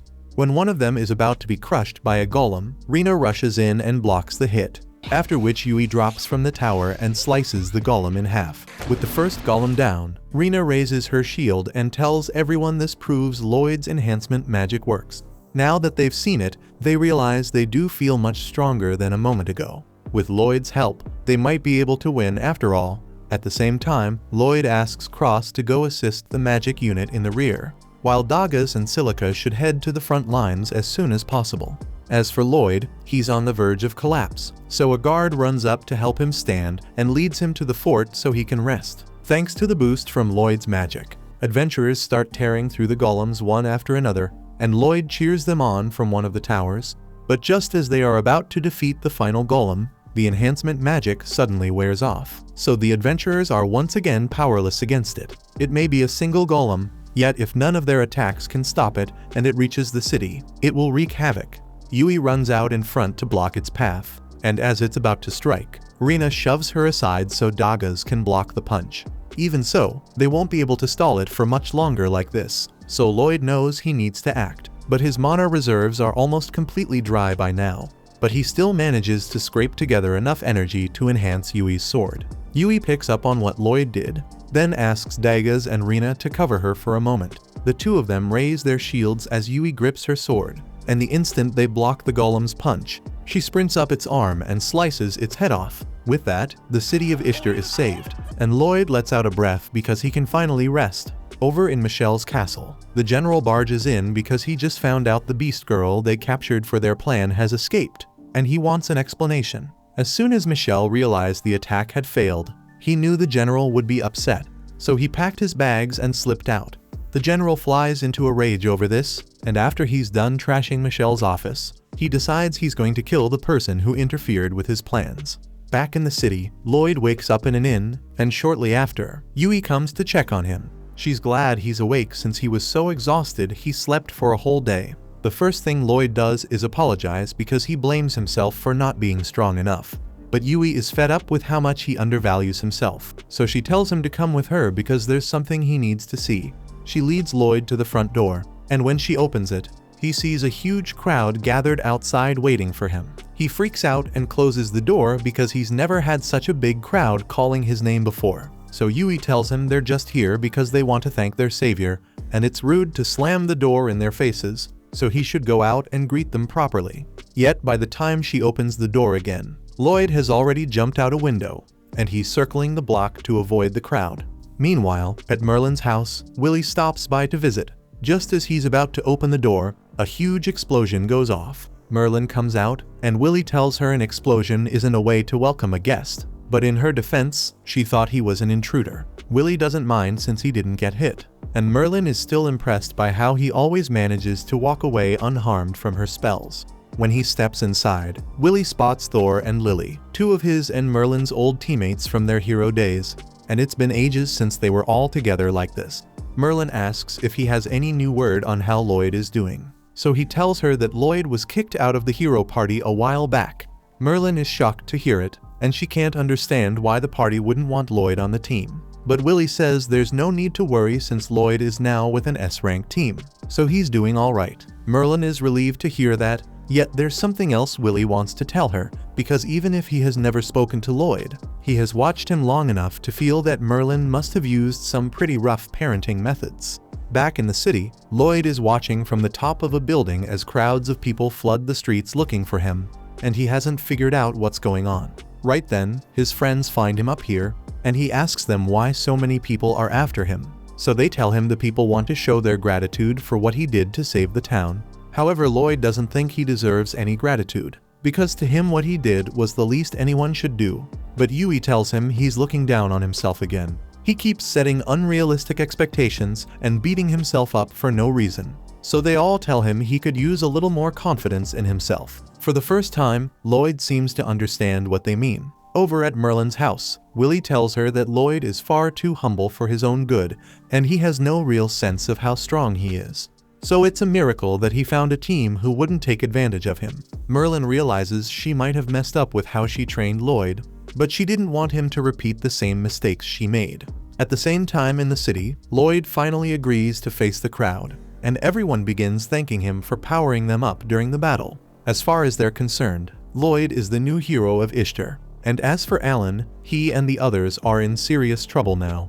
No one's sure what he was thinking, but refusing to help without a reason in the middle of a crisis strips him of the hero title on the spot. So his high status is gone, and his pride won't let him stay in a town where Lloyd is the hero. So he tells everyone to pack their bags so they can leave as soon as possible, and the girls all reluctantly follow him.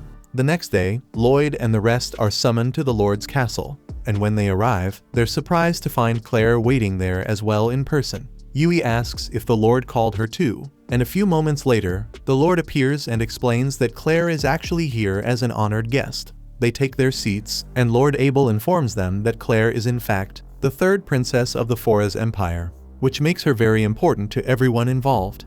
Lloyd and the others had no idea Claire was royalty, so it comes as a major shock to all of them. With that set aside, Abel asks what they think of Claire's power after seeing it up close and personal. Lloyd says it's incredible, but also frightening, because in the wrong hands, it could cause massive chaos, which is exactly why Abel says they can't let the demons take her again under any circumstances.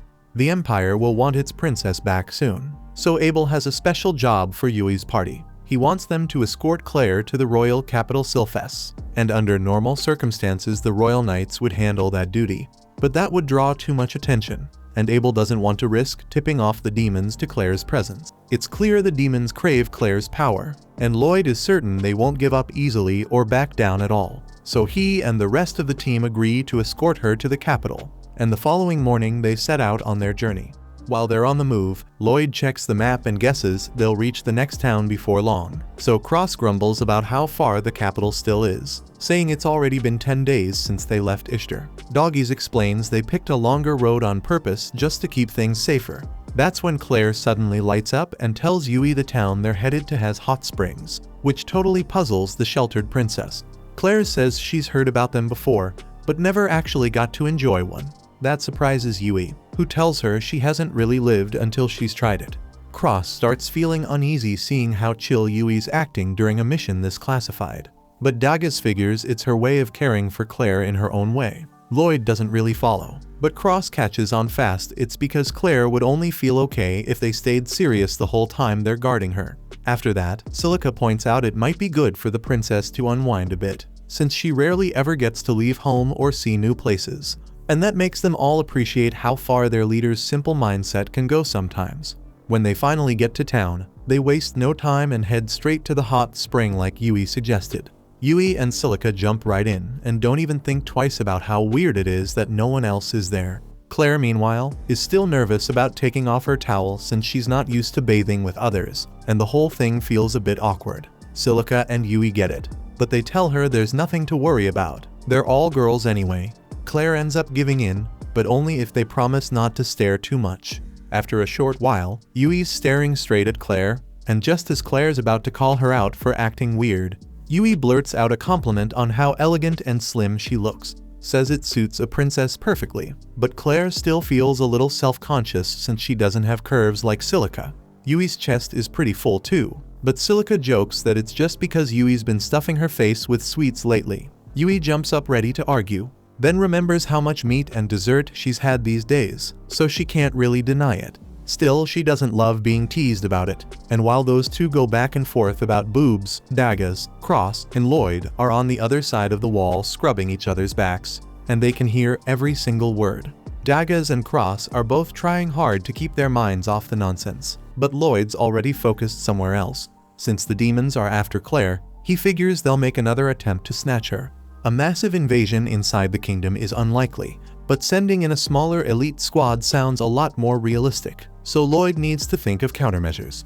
The plan was for everyone to stay here one night and leave the next morning, but Lloyd calls a meeting and tells the party he wants to remain in this town a few days longer because he has preparations to make. Dagas speaks up saying he also wants extra time since he's planning to upgrade his gear, and Silica adds she could use the break to practice her spells a bit, so she's fine with it too. Cross shrugs, doesn't really care either way, and says it's up to Yui, but with most of the group in favor of sticking around. Yui agrees to delay the departure a few days so everyone can get what they need done. When morning comes, Dagas heads out to check the weapon shops across town, but after searching most of the morning, he still hasn't found what he's after. While he's walking through the streets, he spots Yui and Claire near a boat, looking like they're about to go sightseeing. Yui calls out and asks what he's up to, so Dagas explains he's been hunting for a new shield since his current one is worn out, but he hasn't had any luck finding a replacement. He says he's already gone through every weapon shop in the city. Claire remembers passing by a shop tucked away in one of the alleys, but the place looked kind of shabby, so she's not sure he'll find what he's looking for there. Dagas then decides to give it a shot and makes his way to the spot. Once he steps inside, the place looks deserted at first. He starts wondering if it's abandoned. But then he notices rows of top-quality weapons hanging neatly on the walls, so he's certain he's in the right place. That's when the shopkeeper comes out, and the first thing he does is shout at Dagas, accusing him of being one of the punks who stir up trouble there. Dagas is caught off guard, has no idea what he's talking about, and quickly explains he only came to look around. The old man realizes the mistake, apologizes for snapping, and lets him go on browsing the shelves in peace. While Dagas is checking out the shields on display, a group of rough-looking guys strolls in, and their leader Karen shouts for the old man to come out. Right then, Karen spots Dagas browsing and looks surprised this dump actually has a customer. So he hollers across the shop asking if he's really here to buy something. Dagas doesn't get what these guys are up to, but he answers plain and simple that he's here to pick up a weapon. The second the words leave his mouth, the whole gang cracks up laughing. They assume he must be some nobody adventurer if he's wasting time in a rundown shop like this. But just then the owner appears and he's clearly pissed. Karen flashes a smug grin and asks how business has been lately, though he already knows because he's been messing with the shop every chance he gets. From the way he's talking, Dagas realizes Karen and his crew have been harassing the old man, so he steps forward. Karen's goons warn him to keep out of it, bragging that their boss is in a rank and no one in this town could take him.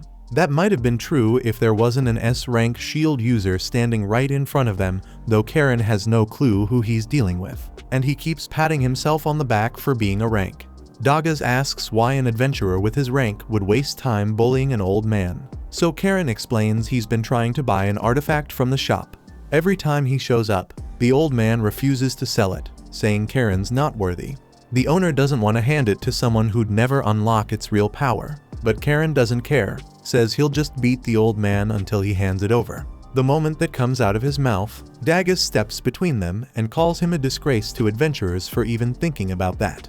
Suddenly one of Karen's lackeys loses it and swings at Dagas, but the punch is weak, so Dagas grabs his arm and twists it behind his back. He then pulls his shield from storage and slams the whole group straight out of the shop. Karen's left stunned, thinking Dagas was just some low-tier rookie, but Dagas calmly shows his adventurer ID and states he's S-rank. He says he didn't mention it before because bragging about rank is pathetic, and he won't stoop that low. That shit leaves them speechless, and as Dagas shuts the door, they bark threats that he'll regret it. Meanwhile, after all that chaos, the old man makes up his mind and with Dagaz's attention, he says there's a favor he wants to ask of him. At the same time back at the inn, Lloyd is sitting at a table working on his magic when Yui and Claire return from their little sightseeing trip. Yui asks what he's up to, and he explains he's been trying to refine his support spells, though he's also thinking about picking up some new magic. He just hasn't decided what would be worth the effort. Yui suggests maybe he should learn some offensive magic. Lloyd says he could, but he doubts it would matter since Silica's attack spells are way stronger than anything he could pull off. And for once, Yui gets where he's coming from, because finding a mage on Silica's level is nearly impossible. At the same time, Silica is out in the forest pushing herself with training, because in the last fight, if Lloyd and Claire hadn't arrived when they did, she's certain they all would have died. She knows she can't keep depending on Lloyd to save the day, so she's determined to grow stronger, and that means leveling up her spells. She spends hours trying to control a high-tier fire spell, but each attempt keeps blowing up on her. Still, she refuses to quit since this is all part of the process. Back at the inn, while Lloyd and the others drink tea, Yui says it's fair to call Silica a prodigy when it comes to magic. But what really makes her special isn't raw talent. It's her refusal to stop until she masters a spell no matter how hard it is or how long it takes. That persistence is showing right now as Silica keeps drilling her new spell. And at last, she begins to see progress. The blast doesn't blow up in her face this time. She's thrilled that she finally managed to keep control. But that excitement cost her, because she slips off the rock she's standing on, loses her footing, and the control over her spell collapses with it. So a massive explosion shakes the forest. Luckily, Silica survives mostly unharmed, and thanks her luck, she didn't end up setting the whole forest on fire. But she's frustrated at herself for such a dumb slip-up. Out in public, she's always aware of her surroundings, but when she's alone she tends to relax too much. Her clothes are ruined, so she figures it's better to wrap things up and head back for the day. Just as she's about to leave, she hears movement in the bushes, and her first thought is that it could be a monster. If that's the case, she's screwed since her mana's basically spent. Thankfully, it's only Dagaz stepping out from the brush. They both freeze for a moment when they run into each other, and Silica asks Dagaz what he's doing out here. He says it's kind of a long story, then explains that when the old shopkeeper mentioned a favor, he brought out a masterwork shield forged by the renowned smith Rians. The piece is called Aegis, and Karen has been trying to get his hands on it because it can block any attack and is practically unbreakable. Dagaz can tell at a glance the shield is something special, and the old man says it's so heavy most adventurers wouldn't be able to handle it right. So he refused to sell it to Karen rather than watch a work of art go to waste in the hands of someone unfit. Plus, Karen was a hassle, so even if he were strong enough to use it, the answer would still be no. With Dagaz it's different, and the old man says he's willing to give the shield to him. Dagaz is taken aback and says it's a lot to give away, and the man says it's fine, but he does have one condition. Since early this morning, people have been hearing strange explosions from the forest, and they're too scared to check it out. So he wants Dagaz to investigate in exchange for the shield. Silica knew the blasts were loud, but she had no idea her training was scaring the townspeople that much, and Dagaz points to the giant crater in the ground and says it's hard not to be afraid when spells with that kind of force are flying around. After that, Dagaz takes Silica to the old man, and she apologizes over and over for the trouble she caused. The man says it's alright since Silica fixed the crater she made, so there was no harm done. He tells Dagaz he can take his shield now, but Dagaz says he doesn't feel like he earned it since his friend was the one behind the disturbance in the first place.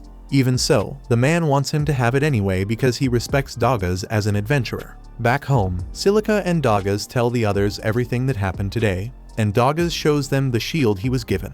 They're all impressed he managed to acquire a legendary shield and amazed that Silica already has a new spell under control. Yui then asks her to demonstrate it later. Seeing Dagaz and Silica raise their capabilities so much in one day makes Lloyd want to push even harder to keep up, and Cross feels a bit left out since he didn't do much today. Yui says there's no point in rushing, since she's sure they'll all keep getting stronger, and in the meantime she says it's time to get some food, so she drags Claire and the rest so they can go to a restaurant together. The following morning, Cross takes a stroll through town, deep in thought about how he can push himself to get stronger. He can't afford to fall behind the others, but grabbing a new weapon or training in the woods won't change much for him, so he doesn't know what move to make. Right then, a young kid bumps into Cross and quickly apologizes, but Cross tells him not to sweat it since it's no big deal. He notices the boy is wearing an adventurer tag around his neck, so he asks if he's registered with the guild. The boy nods, and once he hears Cross is an adventurer too, he admits he has a request and wants Cross to join his party. Normally, Cross would have turned him down, but the kid looks so desperate he can't bring himself to refuse. Besides, he's got some free time, so why not? The boy introduces himself as Lin, then brings Cross over to the Adventurers Guild so they can get started. Cross sees that Lin's carrying a bow and arrows, so clearly he's an archer too. That makes him wonder why Lin has been wandering around without a party when archers really aren't built for solo work. However, it doesn't take long before everyone in the guild notices Lin and starts whispering about how sorry they feel for Cross, saying the kid will only drag him down. Turns out Lin is a total disaster with a bow, so nobody wants to partner with him. Lin apologizes for not saying anything sooner and admits he's actually E rank, adding that he'd understand if Cross bailed on a loser like him. Cross tells him he's not going anywhere, and to ease his guilt, he adds that he's also looking for a way to grow stronger. Lin takes that the wrong way, thinking Cross must be as low-ranked as him, and suddenly he's all cheered up, calling them low-ranked brothers. Cross figures it's not worth correcting him, so he suggests they check the notice board for a quest to start with. While Cross deals with Lin, Yui is wandering town looking for a dessert shop she heard about earlier. Still, she's starting to worry about putting on weight with all the sweets she's been eating. Right then, she hears a commotion to her right, so she turns and sees a pompous noblewoman screaming at a kid for getting mud on her dress. The kid's shaking and mutters an apology for the mess, yet the dress stopped mattering a while ago. That noblewoman only wanted a pretext to turn him into prey, so she snaps at her guards to end him, and that grin on her man's face says everything, because he's been itching for a reason to kill for ages. The townsfolk know it's wrong and want to step in, but she's from the hated House Wendy, so anyone who moves now just signs up to be her next victim. The soldier lifts his blade, ready to carve the kid up, when Yui shouts for him to stop. The woman flies into a rage and declares that no one interferes with the orders of someone as powerful as her. Yui has no idea who this woman is, and she couldn't give a damn either. All she sees is a ratchety, big-back old hag who gets off on bullying the weak, and she isn't having it. The woman gets flustered and orders her men to cut Yui down first, so the whole squad charges without blinking. Yui tells the boy to bolt while he can, and as the guards swing, she whips a sword out of storage and sets her stance. The men are thrown off since a second ago she had no weapon, and normally seeing a move of that sort would be enough for me to rethink whether I really want to be fighting this person. Even so, the woman barks at them to keep going, so they obey. At the same time, Cross and Lin are out on their first assignment, aiming to wipe out a batch of red slimes. Cross figures a mission of this sort should be easy to clear, even with Lin's abysmal aim, so he pulls his bow from storage and lines up a shot. However, he slips and forgets he's posing as low rank, so when Lin notices the storage trick, Cross smooths it over and says it's just a basic spell a friend taught him. Anyway, time to handle the slimes, so Cross sights in and sends a few arrows clean through the cores of 3. Lin says Cross is amazing, but Cross tells him he can't just sit and watch, so he should try putting a few shots in too. Lin nods and gives it his best, loosing a handful of arrows at the slimes, but he's aiming worse than my ranked teammates, so getting him up to speed is going to take forever. Back in town, Yui is still trading blows with the guards, and the noblewoman can't process why her men keep failing against a single girl. The crowd eventually puts a name to the face, recognizing Yui as the sword prodigy who hit S rank at 16, so the onlookers finally get why the guards can't put her down. And to be real, she's probably holding back so she doesn't end up killing anyone by accident. Yui tells the noblewoman it's time to quit, but the woman still has one trick ready, so she gives a tiny signal to the mage hidden in the crowd. At that moment, a magic circle flares under Yui's feet, and in the next beat chains of sorcery snap tight around her. Those bindings start draining her mana bit by bit until movement slips away, so fighting back isn't on the table now. The noblewoman orders her men to finish Yui for good, yet the ruckus draws a traveler passing by, and the newcomer drops down to see what's happening. It isn't her place to preach peace, but 4-on-1 is a joke, so she decides to level the field. It looks like she only takes a single step. Then, in the very next instant, every one of the noblewoman's guards collapses unconscious as if someone unplugged them. Yui is the only set of eyes that tracks it, since in that split second the woman blazed behind each guard and returned to where she started. She was so fast she could have taken a nap and been back before anyone blinked. And while Yui generally avoids taking lives, this woman has no issue bringing back a head or two as a souvenir if pushed, so when she leans in and lays down a threat, the noblewoman drops in a dead faint. With the skirmish done, Yui thanks the stranger for the save, then adds a favor she's been holding on to. The woman's speed is insane, so Yui says she wants to learn how to reach that level. The woman answers that Yui is already frighteningly strong for her age, so there's no need to rush growth. But Yui explains she has her reasons. There's a white mage in her party named Lloyd, and he's the real deal, so she needs to get stronger to make sure she isn't dead weight on him. The woman stiffens at Lloyd's name. Then it clicks that Yui must be the leader of the party Merlin talked about. The traveler turns out to be one of Merlin's former teammates, and now Yui has her full attention, so she agrees to train her for a bit. At the same time back at the inn, Lloyd has been grinding through spell tweaks without stopping, turning ideas over in his head until it hurts, and the others start getting worried about how hard he is pushing himself. They tell him he should step away for a bit since shutting himself in this way is not good for him, and Claire offers to take a quiet walk around town with him. Out in the woods, Yui is with the woman, and the woman finds it a little unsettling that Yui followed a stranger into the trees without hesitation. Yui says it is fine since she can tell the woman is not a bad person. Yet she still wants to know her name. The woman hesitates because she does not want to reveal her true identity, so she gives a fake name and says she is called Lilith. That long pause a moment ago makes Lilith seem even more suspicious than before. Yet Yui remains fairly sure she is good at heart, so she is going to try to learn as much as she can from her. Speaking of learning, Cross is trying to teach Lin how to use his bow the right way. After a few pointers, Lin actually manages to graze one of the slimes, which counts as real progress, so Cross asks him to try aiming for the core next time. Lin says he understands, pulls the string back again, and this time he manages to destroy the slime's core. Cross is amazed because he honestly thought Lin was hopeless at first, yet he turns out to be a surprisingly quick learner. For Yui's training, Lilith says the first lesson is to cut down that tree over there. It sounds simple enough. Then Lilith adds that Yui has to do it from this spot without moving her feet. Yui thinks Lilith must be joking since something of that sort should not be possible. But Lilith goes ahead and demonstrates the technique and fells the tree with a single slash. She explains you just need to coat your sword in mana and swing as hard as you can, and it will work out, so Yui is eager to give it a try. Meanwhile, Lloyd and Claire are out sharing a snack while they soak their feet in the hot spring. Lloyd is glad he got a chance to step away from all that magic research for a while. And since the topic is on his mind, there is something he has been meaning to ask Claire. He has had his suspicions for a while, but first he wants to confirm whether the power she used to control the monsters was ancient magic or not. Claire freezes up a bit since she was not expecting Lloyd to figure that out. But she does admit that it is indeed ancient magic.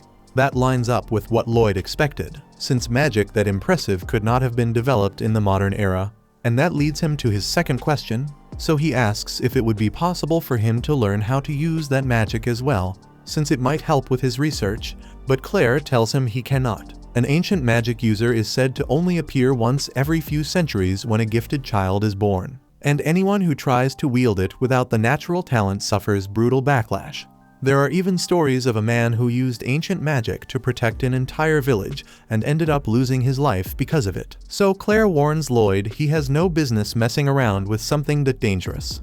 Back with Cross and Lin, they finally manage to wipe out every slime, which means their mission here is complete.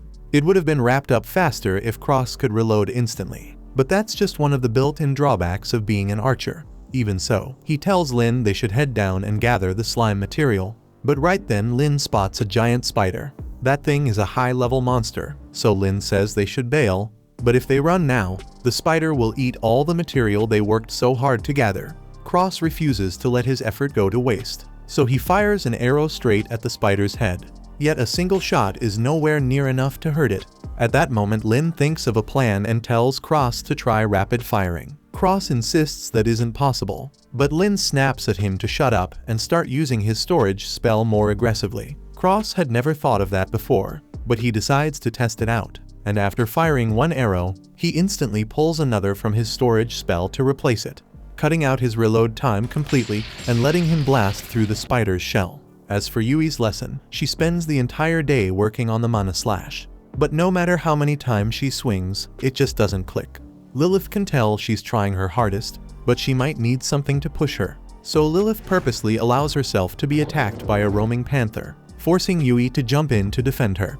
In that desperate moment, she finally pulls off the technique, and she's overjoyed. But she's also drained from all the practice, so she collapses right afterward and Lilith rushes to catch her before she hits the ground. That night, Lloyd and the others sit around the table, worried sick since Yui still hasn't returned. Just then, Lloyd hears a noise at the front door, and when he goes to check, he finds Yui lying passed out on the doorstep, while a little farther down the street Lilith is seen walking away into the night. By the following morning, the group is ready to get back on the road, but Lloyd is clearly frustrated. He feels down because everyone else managed to learn flashy new skills, while all he did was polish his spellwork, come up with a couple new wide-range attacks, and create an original search spell. In his mind, none of that measures up to what the others accomplished, and the group is honestly getting tired of how little he appreciates his own worth. Over in the demon world, after his attempt to seize that town collapsed, the demon general is forced to face the demon lord and admit just how badly he failed. The demon lord is furious with him because the monster army was supposed to be the foundation of their assault on the human world. He regrets placing so much faith in him. Yet at this stage, it is too late to prepare another strategy. So the demon lord commands him to track down Claire and continue the invasion plan, or else he will be stripped of his rank. The general can only obey, but he wonders how he is supposed to find Claire when he has no idea where she is. Right then, the Count appears before him, and the general is pissed because the Count abandoned him the second the plan collapsed. Before he can strangle him on the spot, the Count tells him to wait since he has useful information. He explains that Claire is currently traveling toward the royal capital and is being escorted by an S-rank adventurer party. He even offers to help capture her as a way to make up for abandoning him, and since the general has no better options, he reluctantly accepts. At the same time, Lloyd and the rest are still on the road, but their nerves are stretched thin because everyone jumps into attack mode the moment a rabbit hops out of a bush. Lloyd quickly scans the area and tells them to relax, since there are no demons anywhere nearby. They all breathe easier, but that little scare leaves them uneasy, so they agree to take a short break to calm themselves down. While they rest under the trees, Yui notices that Lloyd is smiling more than usual and asks what he is so happy about. He says it just makes him glad to see how much everyone has grown.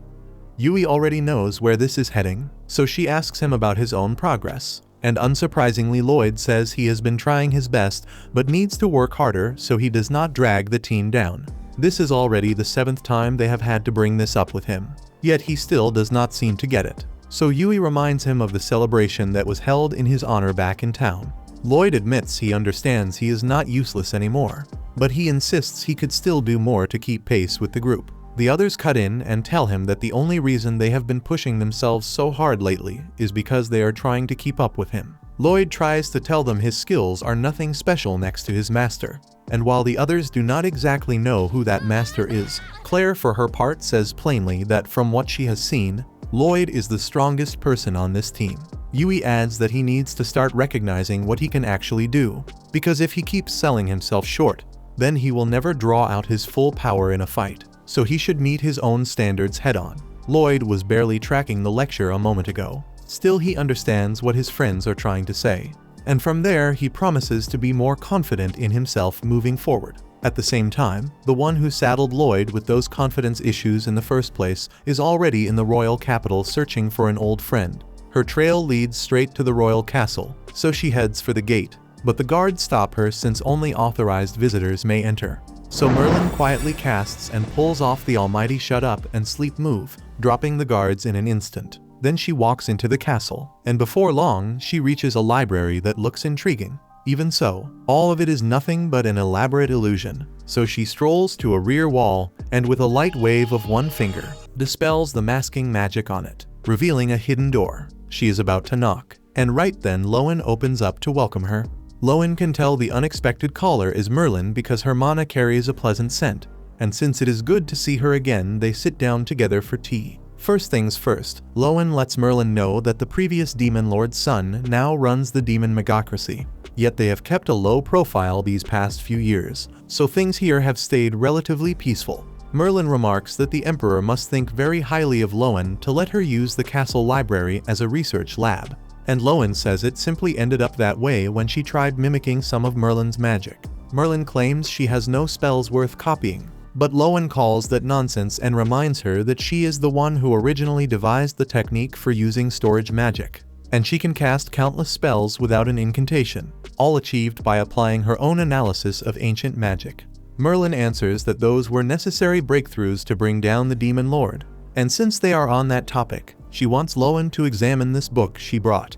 It is only half of the original grimoire, yet Merlin wants Lowen to confirm whether it still holds the power to seal the Demon Lord away. Lowen asks whether Merlin believes the Demon Lord intends to move again, and Merlin says it is merely a possibility for now, so she wants to be ready in case the worst comes to pass. Back with Lloyd and the others, they are making great time, so they should reach the town of Schwartz within the next few hours, and from there it will only take a single day to arrive at the capital.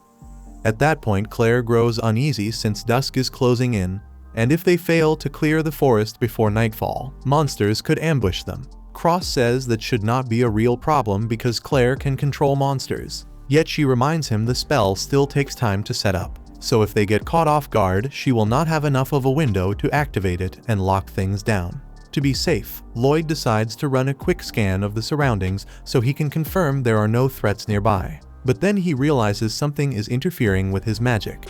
Right after that, a thick fog spreads around the party and presses in on every side. And they all know this is bad news, so Silica says she will blow the fog away with wind magic. However, when she reaches for her staff in storage, she finds the fog is jamming that access too. There is no way any of this is a coincidence, so they conclude it has to be the work of demons. Since they cannot fight properly in these conditions, their best chance is to sprint straight to Schwartz and take shelter there until things settle. Back in the royal capital, Lowen has just finished analyzing the grimoire, and she tells Merlin there is still mana left inside, but it is only the remnants of Sybil's magic.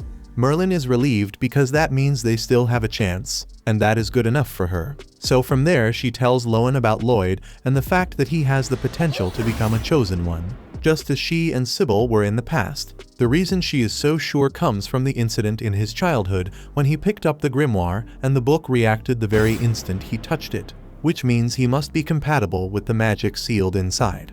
Once Merlin learned that Lloyd was a chosen one, she decided to raise him so he would grow stronger than she or Sybil ever were.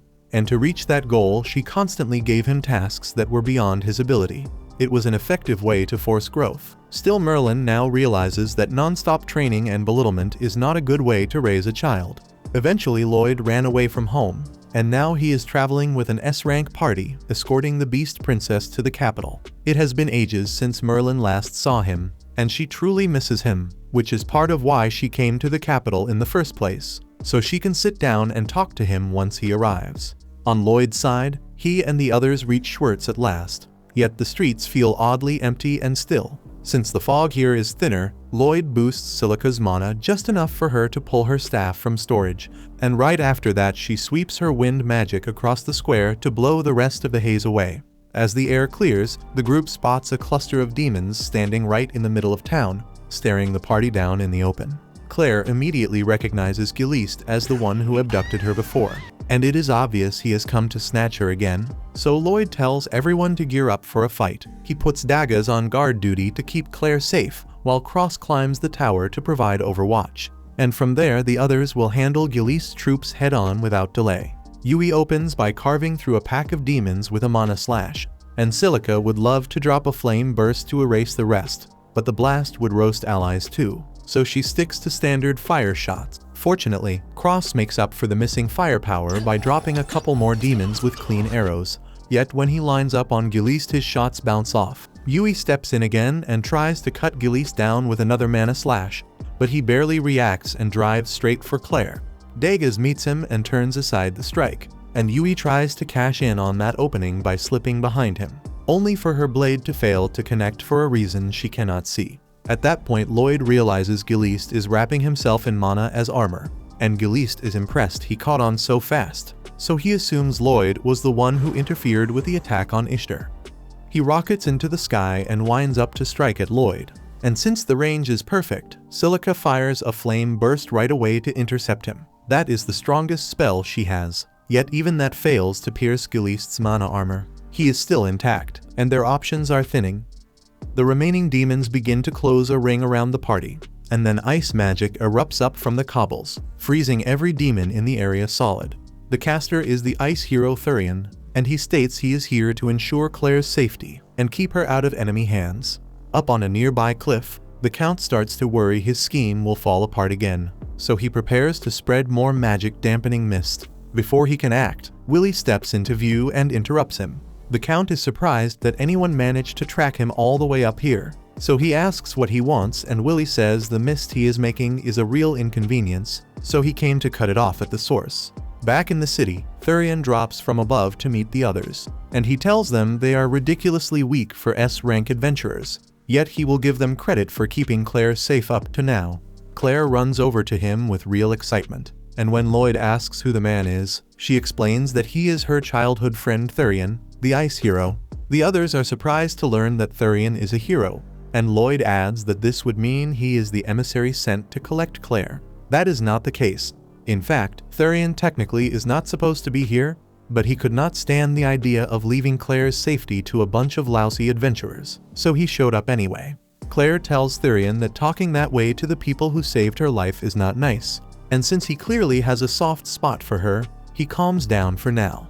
Right then, Gilist breaks free from Thurian's ice, so Thurian tells everyone to stand back because he will handle this on his own. He sends another ice strike toward Gilist, but it barely has any effect. So Thurian understands he must take this fight seriously if he wants to beat him. Gilist is impressed with Thurian's skill, because not only is he casting without a chant, he is also using his own body as a catalyst without freezing himself solid.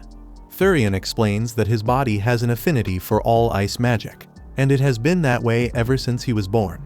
Even so, there is no point explaining the details to Gilist because he is going to be dead soon, so he keeps it short. Thurian then drops a large cluster of ice on top of him, and that actually scares Gilist enough to dodge, which confirms he can still be damaged. Afterwards, Thurian proceeds to launch a destructive barrage of ice at Gilist, forcing him to run all over the place to dodge. However, Lloyd notices something happening around Gilist's fist, and he soon realizes that he is preparing a concentrated mana punch. He knows how destructive that technique can be, so he warns everyone to take cover. But it is already too late for Thurian. Gilist has already closed in on him, so the only thing he can do is respond with an ice-infused punch, and the resulting blast is so devastating that Willie can feel it all the way up on that cliff. He had no idea Gilist had a trick of that sort up his sleeve, so it really catches him off guard, and while he is distracted, the Count manages to escape. Back in the town, Lloyd checks on everyone to make sure they are all right, and he can still sense the consciousness of his party members. Even so, he has no idea what happened to Claire and Thurian. He starts looking around for them, and to his horror, he spots Gilist with Claire in his arms, and he has already gotten an airship to escape with her right then. Thurian pulls himself up and shoots an ice pillar beneath his feet, trying to chase Gilist down and snatch Claire back, and for a moment, it looks like he might just make it. But his ice was never meant to reach that high, and sure enough, it shatters beneath him, sending him tumbling. Even for someone like him, a fall like that could be fatal, so Lloyd quickly tells Silica to use an air cushion. Thanks to Lloyd's fast call, Thurian lands in one piece, but he's still desperate to go after Claire. Lloyd stops him, pointing out that the airship is already at cruising altitude, and there's no way he can catch up now, so the best shot they've got is letting Lloyd handle it. Thurian is pissed that Lloyd thinks he can do a better job saving Claire, but the others remind him he already tried and failed. So honestly, anyone has a better chance at this point. Plus, if it weren't for Lloyd's directions just now, he would have been a bloody mess on the ground, so maybe he should show a little trust. Thurian realizes he's out of options, so he reluctantly agrees, warning Lloyd not to slow him down. Lloyd thanks him for putting his faith in him and says he's got a plan to get Claire back. But it's going to take a hell of a lot of Thurian's power to pull it off. Over on the airship, Gilist is busy praising Count Michel for creating such an incredible vessel. He wonders why Michel didn't just unleash this thing from the skies back during the invasion of Ishtar. But Michelle explains that it's still a prototype, and this flight is its first real run. That makes Giliste a little uneasy, but Michelle assures him it's safe. There's no chance of a sudden failure, because he finally found the perfect power source, a fragment of the former demon lord's body. That leaves Giliste stunned, so he presses for details. Michelle explains that after the last demon lord was defeated, his body was destroyed, but Michelle managed to claim a fragment that still carried immense magical energy. By analyzing its life force, he discovered a way to pull out near infinite mana. Giliste is horrified by what he's hearing, since Michelle is basically siphoning power from the former demon lord's soul, and the man looks downright proud of it. Michelle says he wants to witness all kinds of curiosities in this world, especially the sight of monstrously strong creatures, and just imagining them all under his command has him way too excited for comfort. Giliste stares at him in disgust, realizing this bastard is crazier than he is. Before the Count can spew anything else outrageous, an alarm blares, and both of them turn to the monitors to see Lloyd and the others closing in. They manage to climb this high using Thurian's ice in tandem with the anti-gravity magic Lloyd picked up recently. He still needs to iron out some bugs since the range stays limited. Yet for this setup it works perfectly. The group eventually boards the ship and demand Claire's release on the spot, so Giliste sprints to the top deck to face them.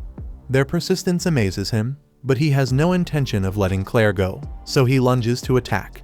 In a split second, Lloyd snaps enhancement magic across the whole team at once, and everyone slips aside to avoid Giliste's first swing.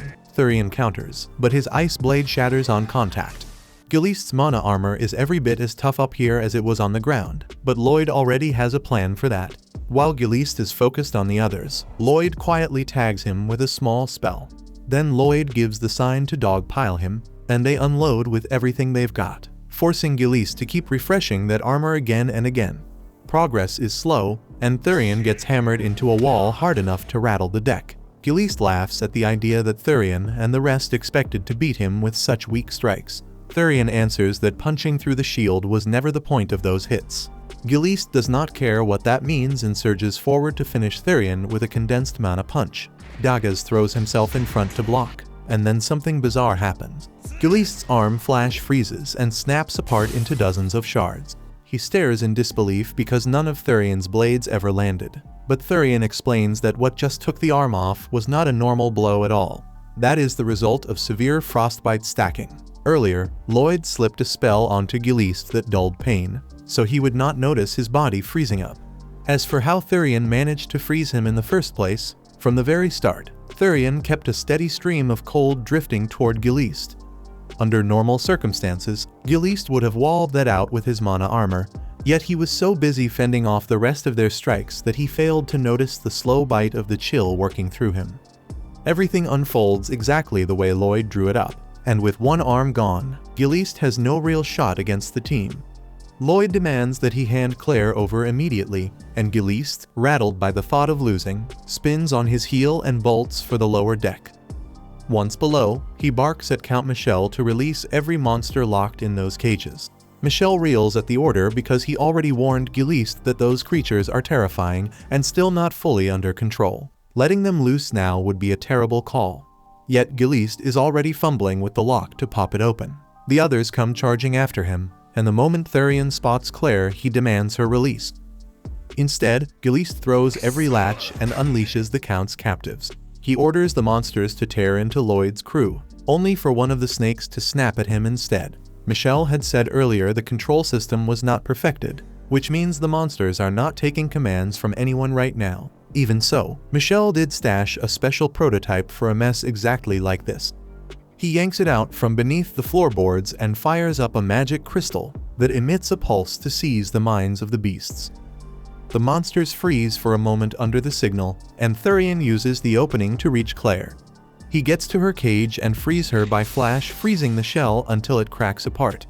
By that time Michel is already pushing commands through the device and driving the creatures at Lloyd's group. So getting out of here turns into a serious problem. They square up to punch a path through. But before anyone can swing, Claire raises a hand and stops them. She refuses to let innocent monsters be hurt if there is another way. She tells the team she can handle this herself, then starts to sing, using her ancient magic. Right on cue, the monsters lock up the instant her song reaches them. Claire's tune needs about 30 seconds to take hold, and the Count could have tried to shut her down in that window. But he was too thrilled to witness ancient magic at point-blank range, so the only thing on his mind was recording every note. While she keeps singing, the Demon Lord fragment begins to stir, and a moment later, the whole ship lists hard off course. Michel realizes something is off and dives into troubleshooting, since at this pace, his pride and joy could nosedive. He wonders for a beat if the beasts Claire calmed might be the cause, yet that angle falls flat. Earlier, when the vessel started shuddering, Giliste stumbled and brushed the compartment holding the fragment, and whatever touched him wiped his mind clean. Putting two and two together, the Count concludes that Claire's ancient magic sent the Demon Lord's life force into a frenzy, and if nothing changes it will blow. Taking the ship with it, he yanks the core out of the engine to force a shutdown, and thankfully that snuffs the risk of an explosion. Still, the fragment fed the powertrain for the entire craft, so the instant it is removed the ship starts to fall. Thanks to Lloyd's gravity spell, everyone stays planted even as the deck tilts and the nose drops. They have a bigger problem brewing anyway, because Giliste is over there writhing, then rising with empty eyes and asking for the Demon Lord fragment. Michel pauses, thinks it through, and decides Giliste must have turned into a vessel. Handing over the fragment promises something wild, maybe the breakthrough he craves, so he goes for it and flicks the shard straight at Giliste's head. Within moments, a sphere of dark energy blooms around him. That field drags every nearby monster inward and drinks their life force dry, and inside the shell the fragment settles in, gearing up to awaken inside Giliste's body. Claire drops to her knees in despair as the cries of dozens of monsters fade while they are drained to husks. A few seconds later, the black bubble collapses in a flash of light, and what stands there is an abomination born from Giliste fused with all the other creatures. Lloyd recognizes the thing as a chimera from a book of Merlin's he studied a while back, basically a beast that carries multiple lives inside a single body. Claire's heart sinks seeing those innocent creatures twisted into something so grotesque. But the Count, on the other hand, lights up with delight because this outcome is even better than anything he had pictured. He steps in too close, the monster lashes out, and one swing cleaves him clean in half. Even on the brink, the only thing on Michel's mind is how fascinating the specimen is, and a heartbeat later he dies with a smile. Lloyd and the others are stunned that he went out grinning in a moment like this, but there's no time to dwell on it, because they now have to deal with the monster and come up with a plan fast. Unless they want to end up the way Count Michel just did. Over in the capital, Merlin and Lowen stroll the halls, and Lowen asks if she plans to stay the night. Merlin says there is no alcohol here, and she gets depressed if she is not drunk at night, so she is heading to a local pub instead. Right then, they notice Willie by the entrance, and Lowen lights up since it has been a long time, while wondering how he slipped past the guards. Willie says not to worry about that, because he has something important to discuss, and Merlin can tell it is serious, so she asks Lowen to head back into her room so they can talk in private. Back on the airship, the group squares up against the Chimera, and Daggaz steps forward to shield everyone. Lloyd tosses a defense boost on him, and when the Chimera swings, Daggaz manages to block while staying in one piece, but he will not last if this keeps up. To make matters worse, the ship is still nose-diving, so a crash is only a matter of time. Lloyd stays oddly calm, but the others start to panic, and Cross says they should get off the ship as soon as possible. Claire does not want to abandon the creatures since they were forced into that thing, but Thurian tells her it is too late to save them. They move for the exit, and the Chimera cuts them off, leaving them stuck on the deck.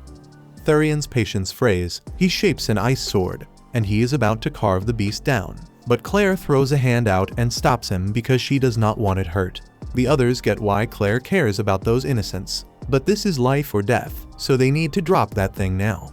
Yui and Cross unload their best shots and still cannot make a dent, and with only a few minutes left before the ship hits the ground, the outlook turns grim fast.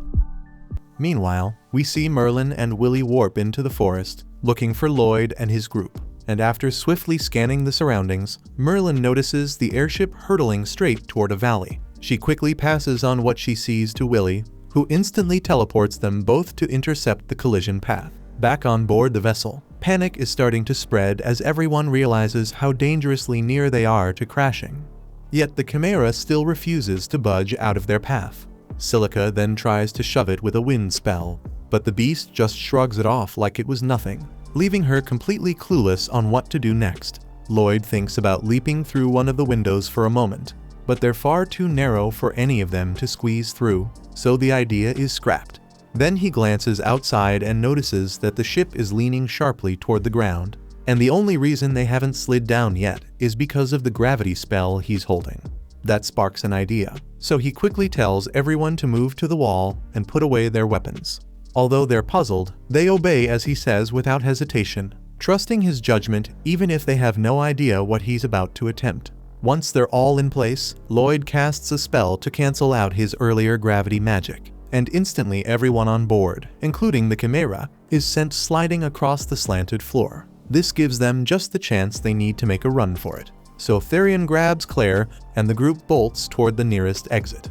As they're making their getaway, the Chimera unleashes a fused fire and wind blast aimed right at them. But Lloyd intercepts the incoming strike just in time and puts up a barrier to protect the group. Because of him, everyone gets through unscathed, but the ship is still plunging fast, and they won't be safe until they get out. Lloyd tells Therion to create an ice ramp so they can make their way out, and he starts building it. But before the platform is finished, the Chimera bursts through the lower deck, engulfed in an inferno. The heat from the flames is so extreme that it instantly melts Therion's ice, leaving them with no firm platform to land on. That leaves them with only one option, so Lloyd grabs on to Yui and Silica, then turns to the rest of the group and yells that they've got no time left and they need to leap now. Cross hesitates, saying it's crazy to jump without knowing where they'll land, but since the ship is about to smash into the ground, staying aboard is even worse. So in the end, they all follow Lloyd's lead and take the dive. As they free fall toward the ground, Lloyd swiftly tells Therion to form an ice base under their feet. Therion does just that, shaping a sturdy surface for them to land on mid-air. But even though they're no longer plummeting alone, the platform is still dropping hard, and the ground is racing up to meet them. Silica steps forward, saying she'll use her air pressure magic to slow their descent. Right then, Lloyd casts a support spell on her to amplify her power. And just as they're about to crash into the earth, Silica unleashes her air press spell. The blast lasts long enough to stop the platform's fall, giving them the chance to safely jump off before it finally smashes down. Everyone breathes a huge sigh of relief as they land on solid ground, alive and intact. It's only due to Lloyd and Silica's quick actions, and the whole team thanks them for saving their skins. Therion, on the other hand, is left speechless. He always thought that depending on a group was a weakness, but he couldn't deny that without Lloyd's lead, none of them would have lived through that. A few moments later, the airship slams into the earth right beside them and blows up in a massive wave of fire. Thankfully, they escaped in time, but the Chimera was still on board when it went down. Claire is devastated, assuming that all the innocent monster souls fused inside the beast were destroyed in the blast. But then suddenly, a bone-rattling roar echoes from the wreckage. The group turns in horror to see the Chimera crawl out of the flames, completely untouched. Nobody can believe it survived, and not only did it live, it looks absolutely enraged, and there's no doubt it's about to come for them again. So Lloyd shouts for everyone to head for the woods and take cover, before it fires another strike. At the same time, Merlin and Willie show up on a nearby mountain ridge. Merlin instantly pinpoints Lloyd's location and sees him down in the forest with his squad. She watches them slip into cover and wonders what the hell he's planning. Back in the forest, Lloyd's squad is in full panic mode, unsure what to do next, because none of them has ever faced anything like this before. But Lloyd thinks he might have a plan, and he remembers when Claire used her ancient sorcery aboard the ship to calm the beasts, and how it triggered a reaction in some of the Count's leftover spellwork. And that was right around when Giliste started acting strangely. Lloyd recalls Giliste muttering something about a demon lord Shard, so he figures that Shard might have awakened and begun searching for a host to revive the demon lord. That would explain why it absorbed all those creatures into the Chimera. Even so, what he can't understand is why the monster keeps pursuing them so aggressively. Yui raises the idea that it might be after Claire, since even though Giliste's body was consumed, his twisted mind might still be buried somewhere inside. And if all he ever wanted was to capture her, then there's no chance this thing is letting up. No matter what they attempt, the Chimera is going to keep stalking them until it's got her in its grasp. Therion says the only way out is to slay the damn beast, But Claire still can't bring herself to accept that because the thought of harming the innocent creatures trapped inside breaks her apart. Hoping for another solution, Silica looks at Lloyd and asks if he can think of any way to stop it without killing it. Lloyd says there might be one, but it's insanely dangerous. If Claire sings and he uses reinforcement magic to strengthen her, then maybe her emotions could reach the fragment inside and force it back to awareness. Nobody's feeling too confident about the plan because it's basically Claire asking a deaf beast to calm down. But it's the only non-lethal shot they've got, so she's ready to try. But before they can begin, Merlin suddenly shows up and tells Lloyd to stop because tampering with ancient magic is too hazardous. Lloyd's shocked to see her here, but she continues by warning him that he has no right meddling with a spell like that. Lloyd answers calmly that he's fully aware of the risk, but believes he can handle it because he knows what he's capable of. That doesn't sit well with Merlin, who reminds him she's warned him countless times that arrogance would ruin him.